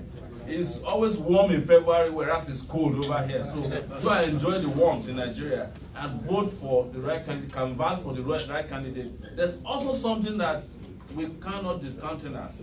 Since I started this, I have not spent a dime on television advertisement because I don't need it.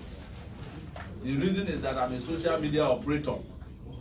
Everything we are doing here is reaching more people than you can reach if you place an advertisement in a terrestrial TV station. We are on Facebook. When we were in London, before we finished our event, 30,000 had watched the live streaming we were doing in London last weekend. By the time we are done from here, probably some 10,000 people have watched it. No TV station in Nigeria can boast of 10,000 people watching simultaneously. Because why? There's no electricity to even watch the big TV.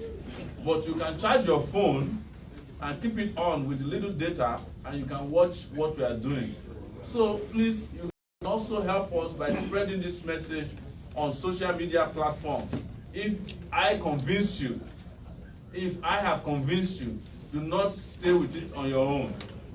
Espouse that idea to your friends, your family members at home, and when you go to your association meetings, mention it to them that you met a guy who can change Nigeria.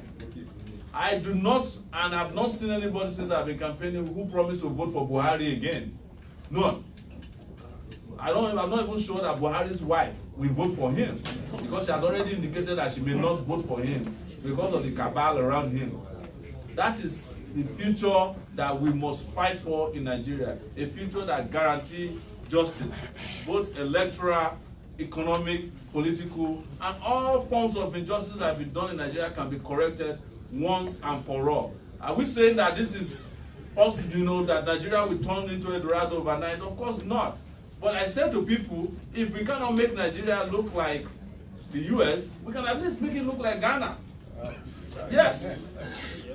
Accra, Ghana, they have not had electrical problems in about 2 years. They had some electrical problem within a year, they solved it. The president who was there when they had that electrical problem, which was, maybe they were getting 18 hours per day, and they were upset about it, they even had a name for it. They did not vote for him to come back to power. In Nigeria, it's as if the worse, the more our leaders perform terribly, the more we vote for them to come back to power. I even have friends who are supporting Buhari, and I don't know what is wrong with them. They're uninformed. Yes, they're informed. Some of them have PhDs in the local area. Yes, but they are supporting, and I ask them, how can you do this to yourselves? And when you support him to come back, you are doing it to others. There are people who are supporting Atiku. All Jews of Kalu is supporting Buhari. Because, of course, he doesn't want to go to jail because of the money he stole in Abia State. And I reported a lot on that. And that's how you know that I don't have relationship with people. All Jews of Kalu invited me to his house several times in Potomac. Please, you need to come here, Mom. Come and see me. I said, I want to send you to jail. I cannot come and see you. I'll come and visit you when you go to prison. I can come and visit you and remind you that I promise that you go to jail. Now, I don't think you can come to that house in Potomac. You can still come there, because I know somebody died there. There was a woman that died there and he was running away from the house. He's still running. He's still on the run. Yes. So, these are the kind of characters. And when Odjus Okanu left, he left another even more terrible person in charge of Abia. Theodore, the one that went to Okija at that time. Right. You know, his underwear. I was the one who took out the picture where he was in Okija. Holding, these guys are horrible. They went to swear, in Okija shrine. The man was on his underwear holding chicken, black chicken. Holding like chicken. How do you expect that people like that will work for the people? It's not possible. Yes. Anyways, that is about structure. Our structure, very solid structures, and we have people who are supporting us. We have a lot of volunteers, supporters all over the world, And the same thing is happening in Nigeria. Everywhere we go to, we're getting serious support, and people are supporting us. And we believe that a lot of people have turned the corner with regards to Nigeria. For example, I think a lot of people have realized that this whole zoning arrangement doesn't work for them, or that this ethnic-based campaigning that, oh, the man is from my area, vote for him, he's my ethnic man. People have realized that they've cheated themselves out of progress by allowing ethnicity to declare their sense of reasoning. And they are not going to do it anymore. Otherwise, the whole campaign would have centered around where I come from. But nobody's asking me where I come from. They're asking me questions about what would you do, how many schools can you build, how many kilometers of roads do you want to give us? And if they trust me, which we are seeing a lot of, more and more people are signing up every day.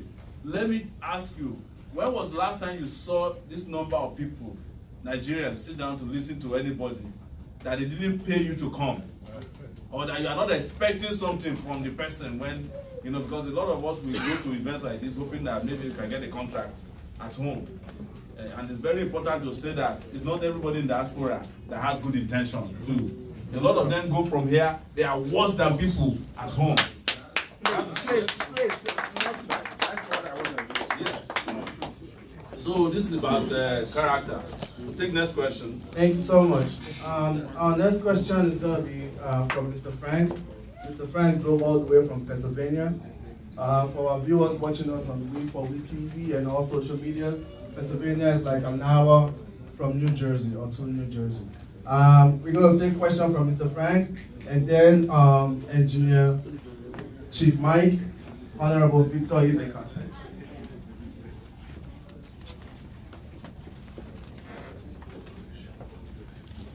Thank you. Mr. Sowore, thank you for the opportunity for coming here to speak to us. I also want to thank you for the courage, because we're all tired of the country.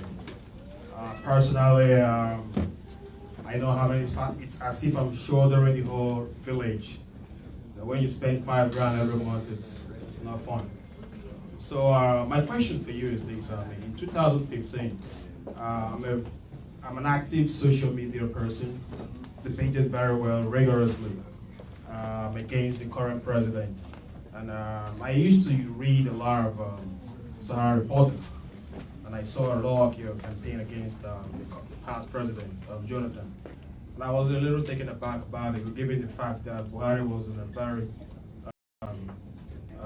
his record in 1983 it's just abysmal to see folks supporting him.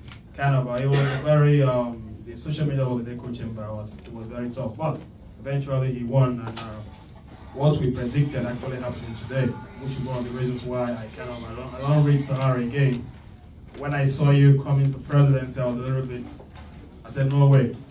But a friend of mine asked me to come listen to you, and I mean, listening to you right now, I think I'm warming up to what you're saying because I'm there with you. And especially what you said about Richards, it's nothing to write about. But 2 questions I have, 3 rather, you answered one of them. Given the state of Nigeria's political apparatus and structure at the moment, I'm of the belief that even if you have 2 Obamas there with the current NAS, nothing you can do with the arrangement. No matter if you have the most brilliant ideas, passing laws there is like a gridlock. What are you going to do about that? How do you manipulate the House of Assembly into getting things going on? That's 1. 2, I read an article where you talked about minimum wage of 100,000 naira for folks working and 50,000 for NYIC.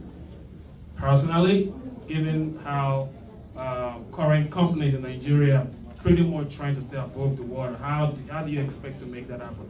Thank you. Thank you very much. I appreciate your preamble. This is something that we have to talk about all the time. And I want to make a clarification once again that I have, over the last 30 years, objectively engaged with Nigeria politically. And it has always been that whenever there is the opportunity to stand for what is right, I will take a stand. And sometimes it can be very inconvenient. I understand that some of you didn't like Sahara Reporters because you thought that Sahara Reporters was campaigning for Buhari. That was not the case. You cannot find anywhere, and I challenge anybody, not you alone, where I campaigned for Buhari, but I had dedicated myself to campaigning against Jonathan by exposing the corruption in his government. With the same ferocity that we are doing it now against Buhari, the reason was simple. I was very, very instrumental to Jonathan coming to power. And that is what made a lot of you to fall in love with Sahara Reporters. The way we were exposing the Yaradua illness and the cabal that was behind Yaradua, which was what made it possible for Jonathan to come to power. So when Jonathan came to power, I was disappointed, I will say it again, that Jonathan had allowed himself to be used the way he allowed himself to be used, or engaged in the kind of governance that he did. And most of the problem we had came from the SC, because, and I keep asking, I just came from the southeast. I did not see any road that Jonathan built in the southeast. I did not see any agricultural farm or any factory he built in the 5 years that he was in power. And I'm still wondering, what was it about Jonathan that people were missing anywhere in Nigeria? But that's a conversation for another symposium discussion in the future. The political structure that you are talking about, there is no political structure in Nigeria. What we want to do is to defeat the cannibalism of politics in Nigeria. The National Assembly that you're talking about is not a political structure in the sense of a political structure or an arm of government. It's a coven of thieves. Most of the people in the National Assembly, including the former Abia State Governor, they are in the Senate. They are collecting retirement benefits and also collecting allowances. Where Saraki is, until recently, he used to collect allowances as a former governor and is still collecting allowances as a senator. Take it back. Take it back. Well, Take it back. Take it back. Yes, he stopped because we exposed them. That's the only reason they stopped. And you can't be sure that they have stopped, by the way. You can't be sure. No, it's true. So, what I'm saying to you is that this Senate or the National Assembly is meant for Nigerians. Nigeria is not meant for the Senate. I want to say it and I'll repeat it here again. A lot of people don't like when I say it. They said it sounds dictatorial. I'm not saying that I will just do it. But my preference would be for Nigeria to have a unicameral legislative arm. That we should abolish the Nigerian Senate and just have the House of Reps, where there's one person comes from every local government, and we can make the House of Representatives a part-time job. If you don't show up, you don't get paid. Right. You know, we were doing a comparison between U.S. senators and Nigerian senators. U.S. senators must be jealous when they know what Nigerian senators are taking home. Do you know that the allowances of the senator per month is 13.5 million naira? And they've just increased the budget of Nigeria by 508 billion. They did it yesterday. And they have increased the allowances again. Behind closed doors. Yes.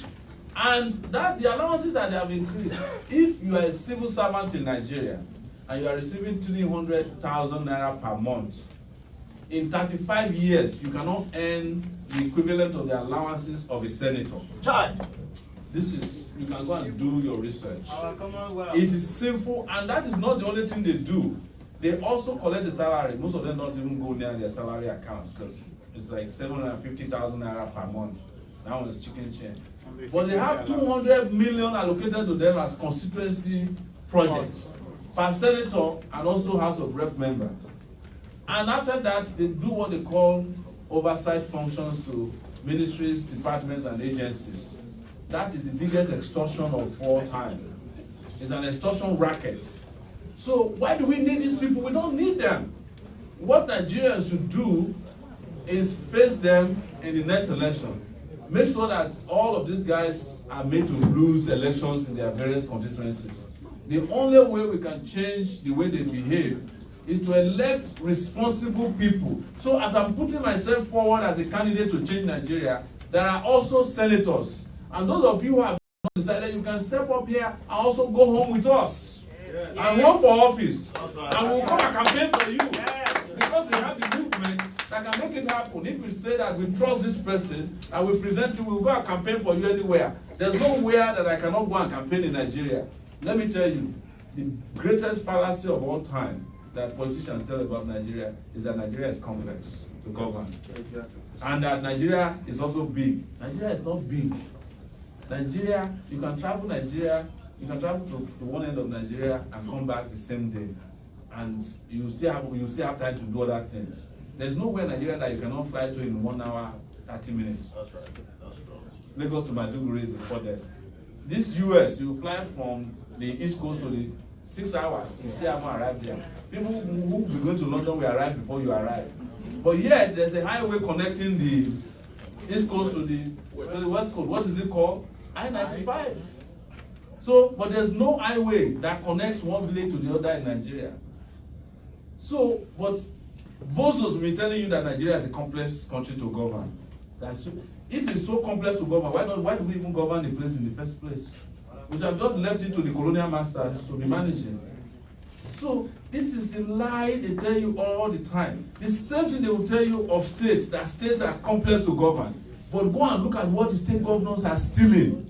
They will not pay salaries of workers, but they never miss their security votes. Some state governors have security votes as much as 2 billion naira per month. And their wage bill for the whole month might just be 2.5. But they will not pay the workers, but they will take home the wage bill. And I like to keep pointing to our brother here from Abia State. Because the money that was supposed to be used to take care of Abia, they used it to set up an airline, Slok Airline. And they also set a bank up in Gambia, FFSB Bank in Gambia. So that was what Kadu, when Kadu was done with it, he handed it over to another thief, Oji. The two of them are Oji, right? Yeah. They are both Oji. Yes. And in Robo land, Oji means thief. So you people be careful who you vote for sometimes. Minimum wage that you mentioned. The minimum wage in Nigeria is not a living wage. And it is a shame that we are even debating 100,000. What is 100,000 naira?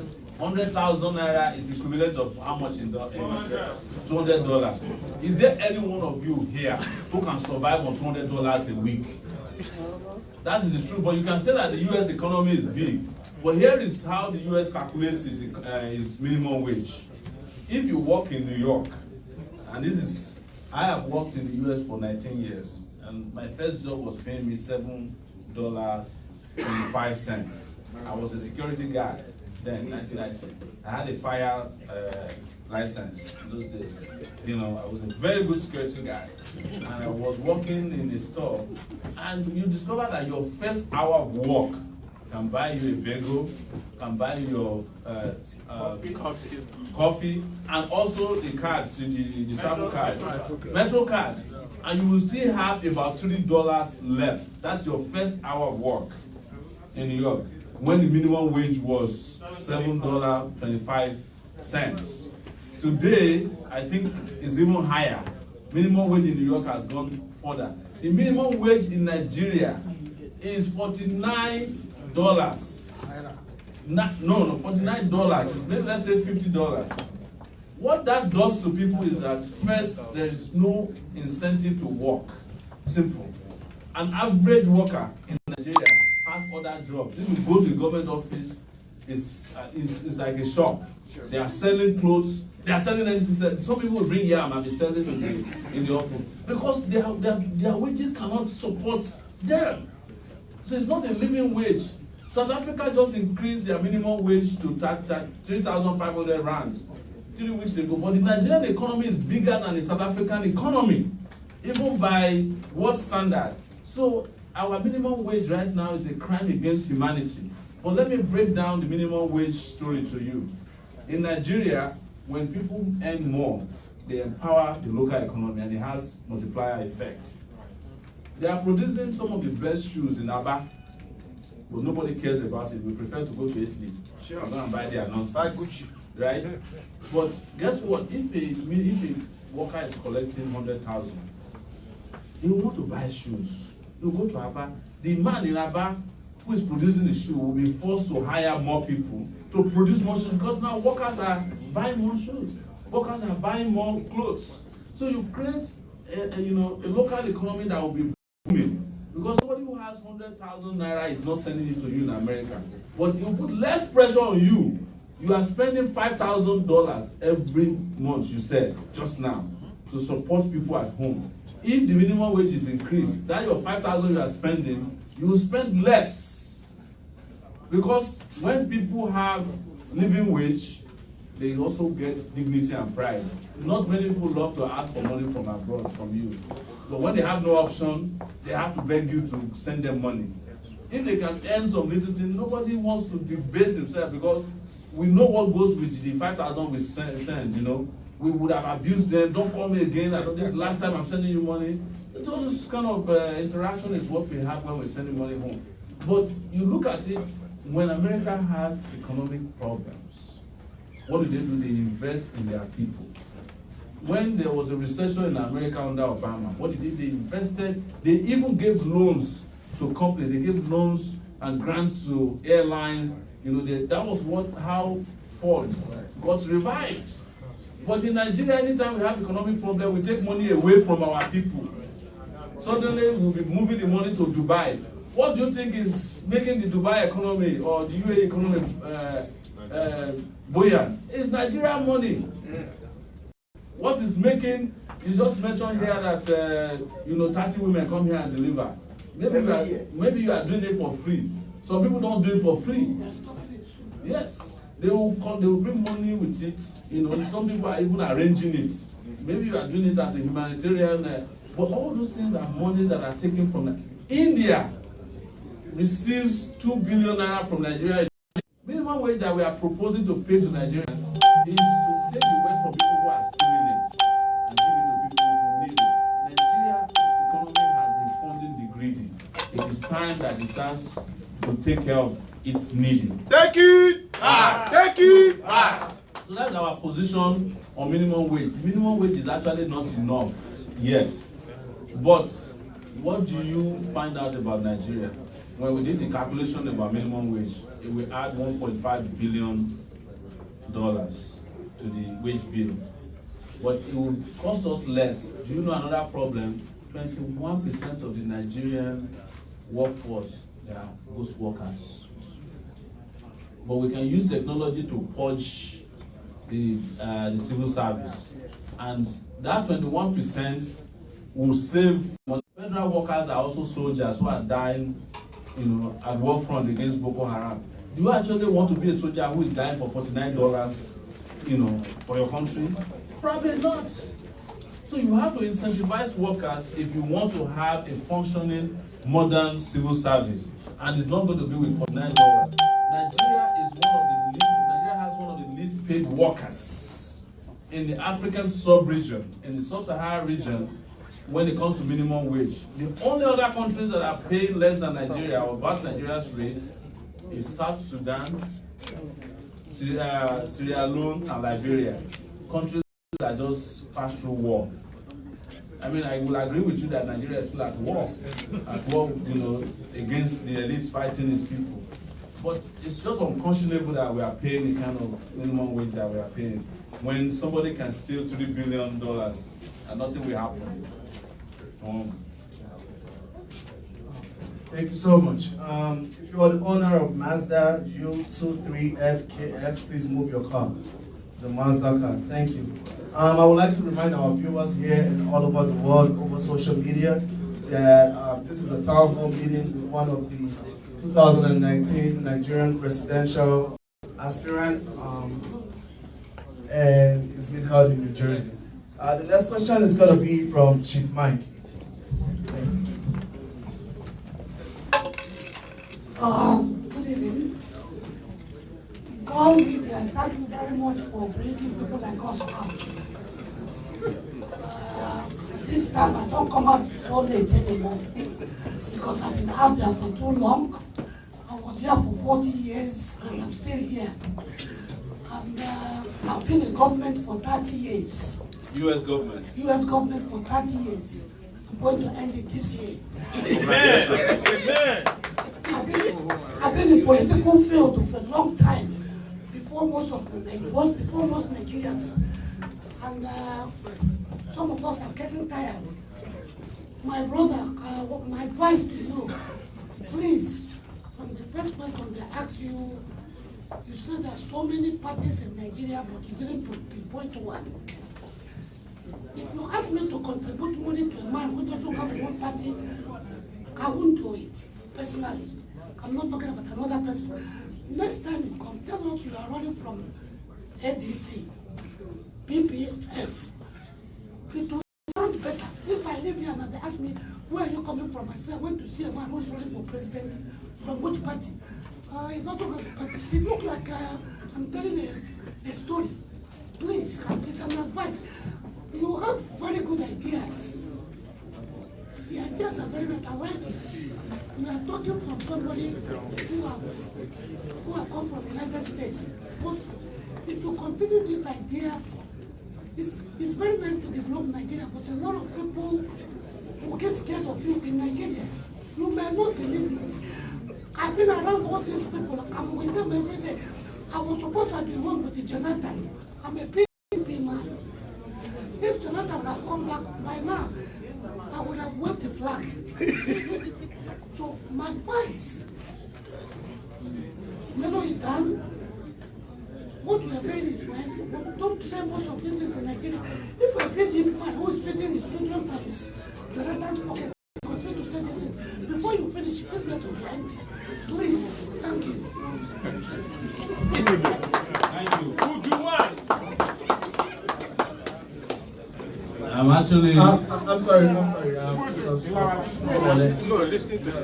Owner of Mazda, please move your car. The plate number is U23FKF. You don't want your car to be towed. Please move it. Mazda, please. Thank you, sir, for your very candid advice. I really appreciate you because I have not met a PDP person who will openly admit to being PDP since 2015. Or an APC person who has been able to admit it since last year when they have done really badly. But that's on a lighter side. What I am preaching here is what I'm known for. And the reason I don't hide my position is that they know already what I'm capable of doing. I've done it for 12 years with Sahara Reporters. Our brother there will tell you, they know what we are capable of doing, and we must not keep hiding from them. What brought Nigeria to the condition it is today is because good people in Nigeria have been hiding for the bad people in Nigeria for too long. And it is time that the good people of Nigeria come out and step out boldly and tell, because when you look at it at the end of the day, the bad guys are very limited in number. But they have been able to use fear to scare all the good people away. As a matter of fact, as you know, and you appreciate, they make politics dirty so that so many people will not go near it. They say it amongst themselves that they know that Nigerians don't like politics now. But the politicians, they enjoy the fact that we don't like politics. Because that's how they make their billions. But this time around, we have to put our, our money where our mouth is. Because at the same time, I'm sure that even if you had been a PDP man with Jonathan, you would have preferred Nigeria to be a better place than it is now. And that is what is giving me the courage to come before you. On the issue of party, the way they play politics in Nigeria is different from the way they play politics elsewhere. There are two major political parties in the US. Of course, US has a lot of parties that don't contest elections beyond county, state level. But there are 68 political parties in Nigeria. Apart from Buhari, no other candidate or no other aspirant has a party. You can ask. Atiku doesn't have a party right now, even though he claims to be a member of PDP. The PDP has not given him their mandate. He's not a candidate yet. Other candidates are out there. Everybody is canvassing because Nigeria this time is looking for a person that can deliver Nigeria, not a party that can ruin Nigeria. That is the truth. And the reason why we are taking our time, we have been offered party platforms plenty already. I could have come here today with a party and mentioned the party, and you would also say that you have never heard the name of the party before. Because there are a lot of parties that are new. But let's ask ourselves, the parties that we have been voting for, what have they done for us? Nothing. So, I promise you, sir, that we will get a party. Don't worry about the party. But listen to my ideas. At the end of the day, it is not the party you want to vote for. It is the person and the ideas and the ideology and the conviction of the person that you are going to vote for. That's the truth. Thank you. Thank you. And I hope that you will donate. If you don't donate, you are denying our movement the opportunity to take Nigeria back. And you're also denying us the opportunity of getting some of the PDP money you have in your pocket.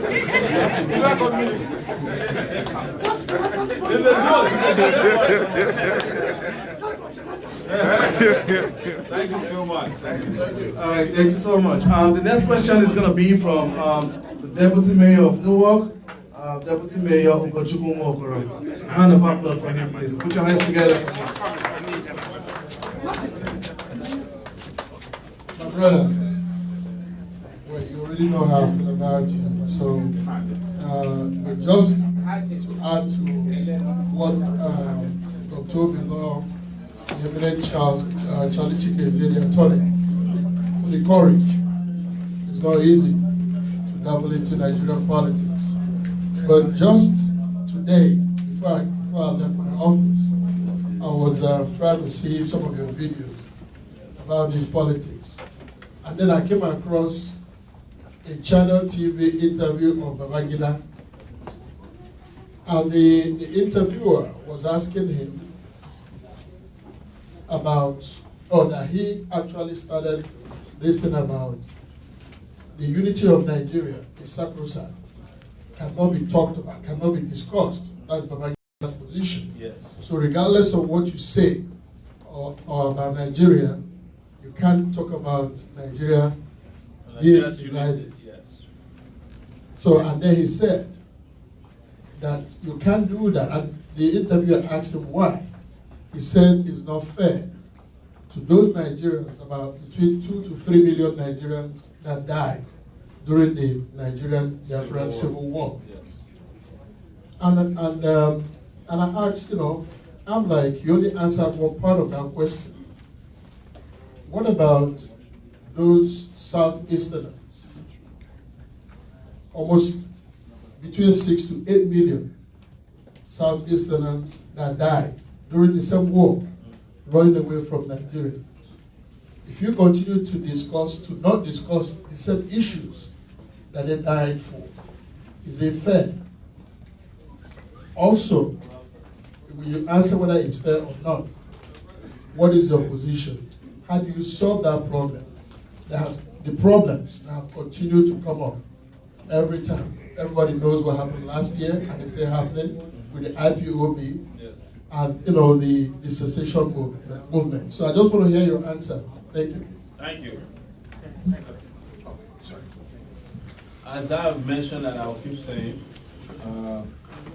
I did not partake in the war, but that did not mean that I did not know that the civil war took place that claimed 3 million people. And one of the first things I will do as Nigeria's president next year is to apologize to the Igbos. But the apology must not stop there. We must do something beyond that to cement what happened in a way that is just. What they keep telling you about Nigerians' unity not being negotiable is that they don't want to do justice in Nigeria, and they don't want Nigerians to complain about the injustices in the country. So anytime you are met with injustice and you say you are tired of it, they will tell you that the unity of Nigeria is not negotiable. By who? The truth is that not negotiating Nigeria's unity has torn Nigeria apart. It is the reason why people are asking for restructuring. Because the Nigerian state they know is no longer working for a lot of Nigerians. I said it, that Nigeria has become the Federal Republic of injustice. And as long as there's no justice, there can never be unity. You cannot legislate unity of Nigeria on the pages of newspaper or via an interview. No, you have to do it by way of justice. And what we have seen, even with our brothers at IPOB, is that in calling for a secession from Nigeria, they are asking for justice within Nigeria. That if we must stay in Nigeria, Nigerians must recognize that they have done an unjust act against the Southeast that led to the loss of plenty of lives and are still leading to the loss of plenty of lives. As I mentioned, the fact that the Southeast could not have more than one bridge linking it since the end of the Civil War is a deliberate act. Because somehow somebody doesn't want the Southeast to grow faster than they thought could threaten the so-called unity of Nigeria. Because they know the ingenuity and the innovative mind of a Southeasterner that, nothing can stop them. But guess what? The Southeasterners too understand that if Nigeria is not there, there is no place to do their business. If we secede from Nigeria, let's say that all the Southeasterners are going back home. What about those mansions in Abuja? How do you take them with you? What about the ones in Lagos? There's a popular song in Lagos. I don't know if you have heard it before. They say that it's one of these Southeasterners who is a very good hip-hop singer. He said, my landlord has become my tenant. Yes, it's not P-Square. Zorro. I love the song. And it might sound like a joke. It's what has happened because a lot of people who are renting houses have worked so hard and they bought the houses from their tenants. You want that? Yes. In the 90s, and I'm telling you this, most people did not know this. People who would come and carry babes at the University of Lagos, they were spare part sellers. So when they come, people will be making fun of them, say they are spare part sellers. You know what they were doing? They were so upset. When the university started setting up satellite campuses, they started enrolling to get a degree. And by now, you are not likely to find any of those guys who don't have a degree. The ones who don't have a degree are so upset about being made fun of in those days that they are sending their children to school. Massively, anywhere they can find school, they will send their children to school. So you no longer have the Southeast of spare part sellers anymore. They have modernized the business by getting educated. And that is what has happened. Everything that has come with development in the Southeast is as if it was done by hand. The people have to build their own roads, build their own houses in the Southeast. Nigeria as a nation is accepting of every other person, but when it comes to issues of the Southeast, they don't want to discuss it. They say the unity of Nigeria is non-negotiable. But the same Nigeria did not implement the conditions of the war, ending the war, which is the triple R. Right? And I'm not saying it here to appeal to any sentiment. It is the truth. And Nigeria must address that. But I also say, one step further, that there's nowhere you go to in Nigeria that people don't also have problems that makes them feel that they are not part of Nigeria.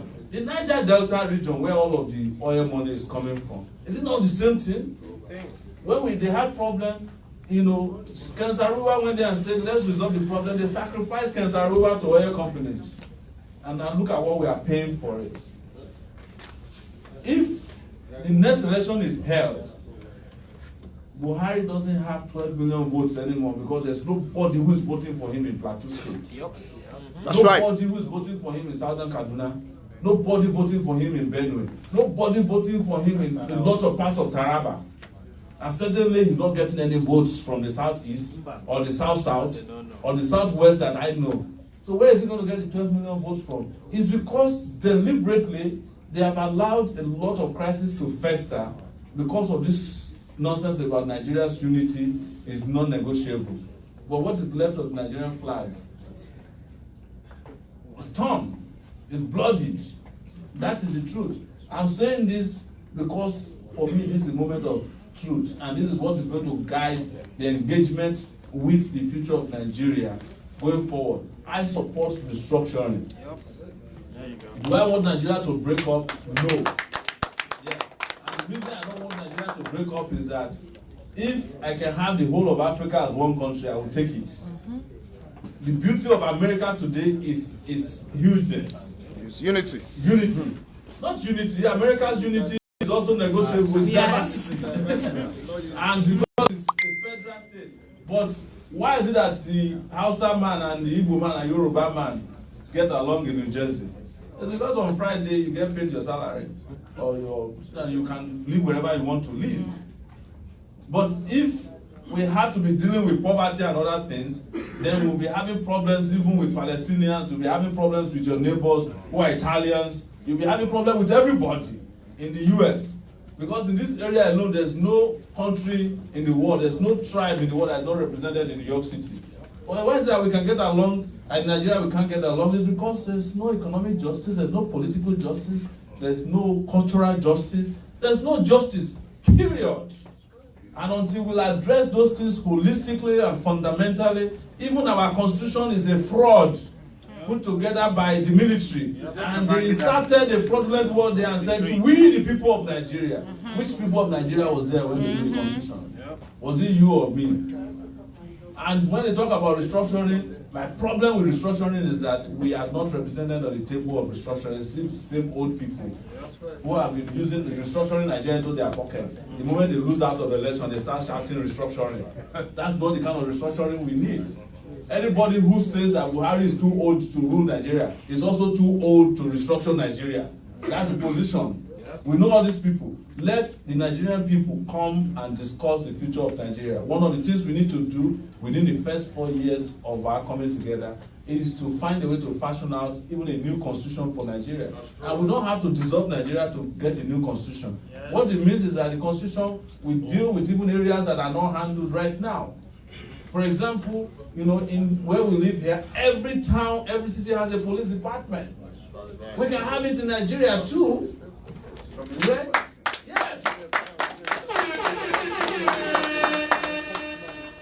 As a matter of fact, now we do have it, but they call them vigilantes, killing for the governors. But there will be a rule of engagement between the police department at the local government level, at the state level, in a way that they cannot be abused. So the argument that because the governor might use the police to oppress somebody, we can't have a state police, is not tenable, it's superfluous. Reason is this: the governor that is using police to oppress people will not be there forever. The country will keep dynamically dealing with some of their excesses, but the structure that we need to put in place for a just society will be there, for a functioning society will be there, and they will live above and beyond the people that are there now. And the Babangidas of the world who are granting interviews are supposed to be imprisoned, considering what they did against the Nigerian state, truncating democracy, planning and plotting coups all the time. They even killed their friends. Summarily, they murdered people, murdered students, and they are the ones we go to when we want to talk about the future of the country, and they'll be telling you the nonsense that Nigeria's unity is non-negotiable. Who said that? Nigeria's unity is non-negotiable as long as there's justice in Nigeria. If there's no justice, there's no unity. That's the truth. But we'll bring justice, and people would love to be in Nigeria once again. That's all I can assure you from here. Thank you so much. All right. I want to remind our viewers that this town hall meeting is brought to you by We for We TV. If you're not yet our friend on social media, please add us on Facebook and on Instagram. Just search for We TV and Vow Media Entertainment. Thank you so much, Mr. Omeyele. Our next question is going to be from Honorable Victor Ibeka.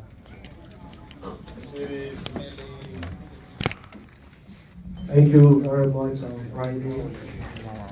My name is Victor Ibeka Eberechukwu. I am an honorable member in the city of Orange.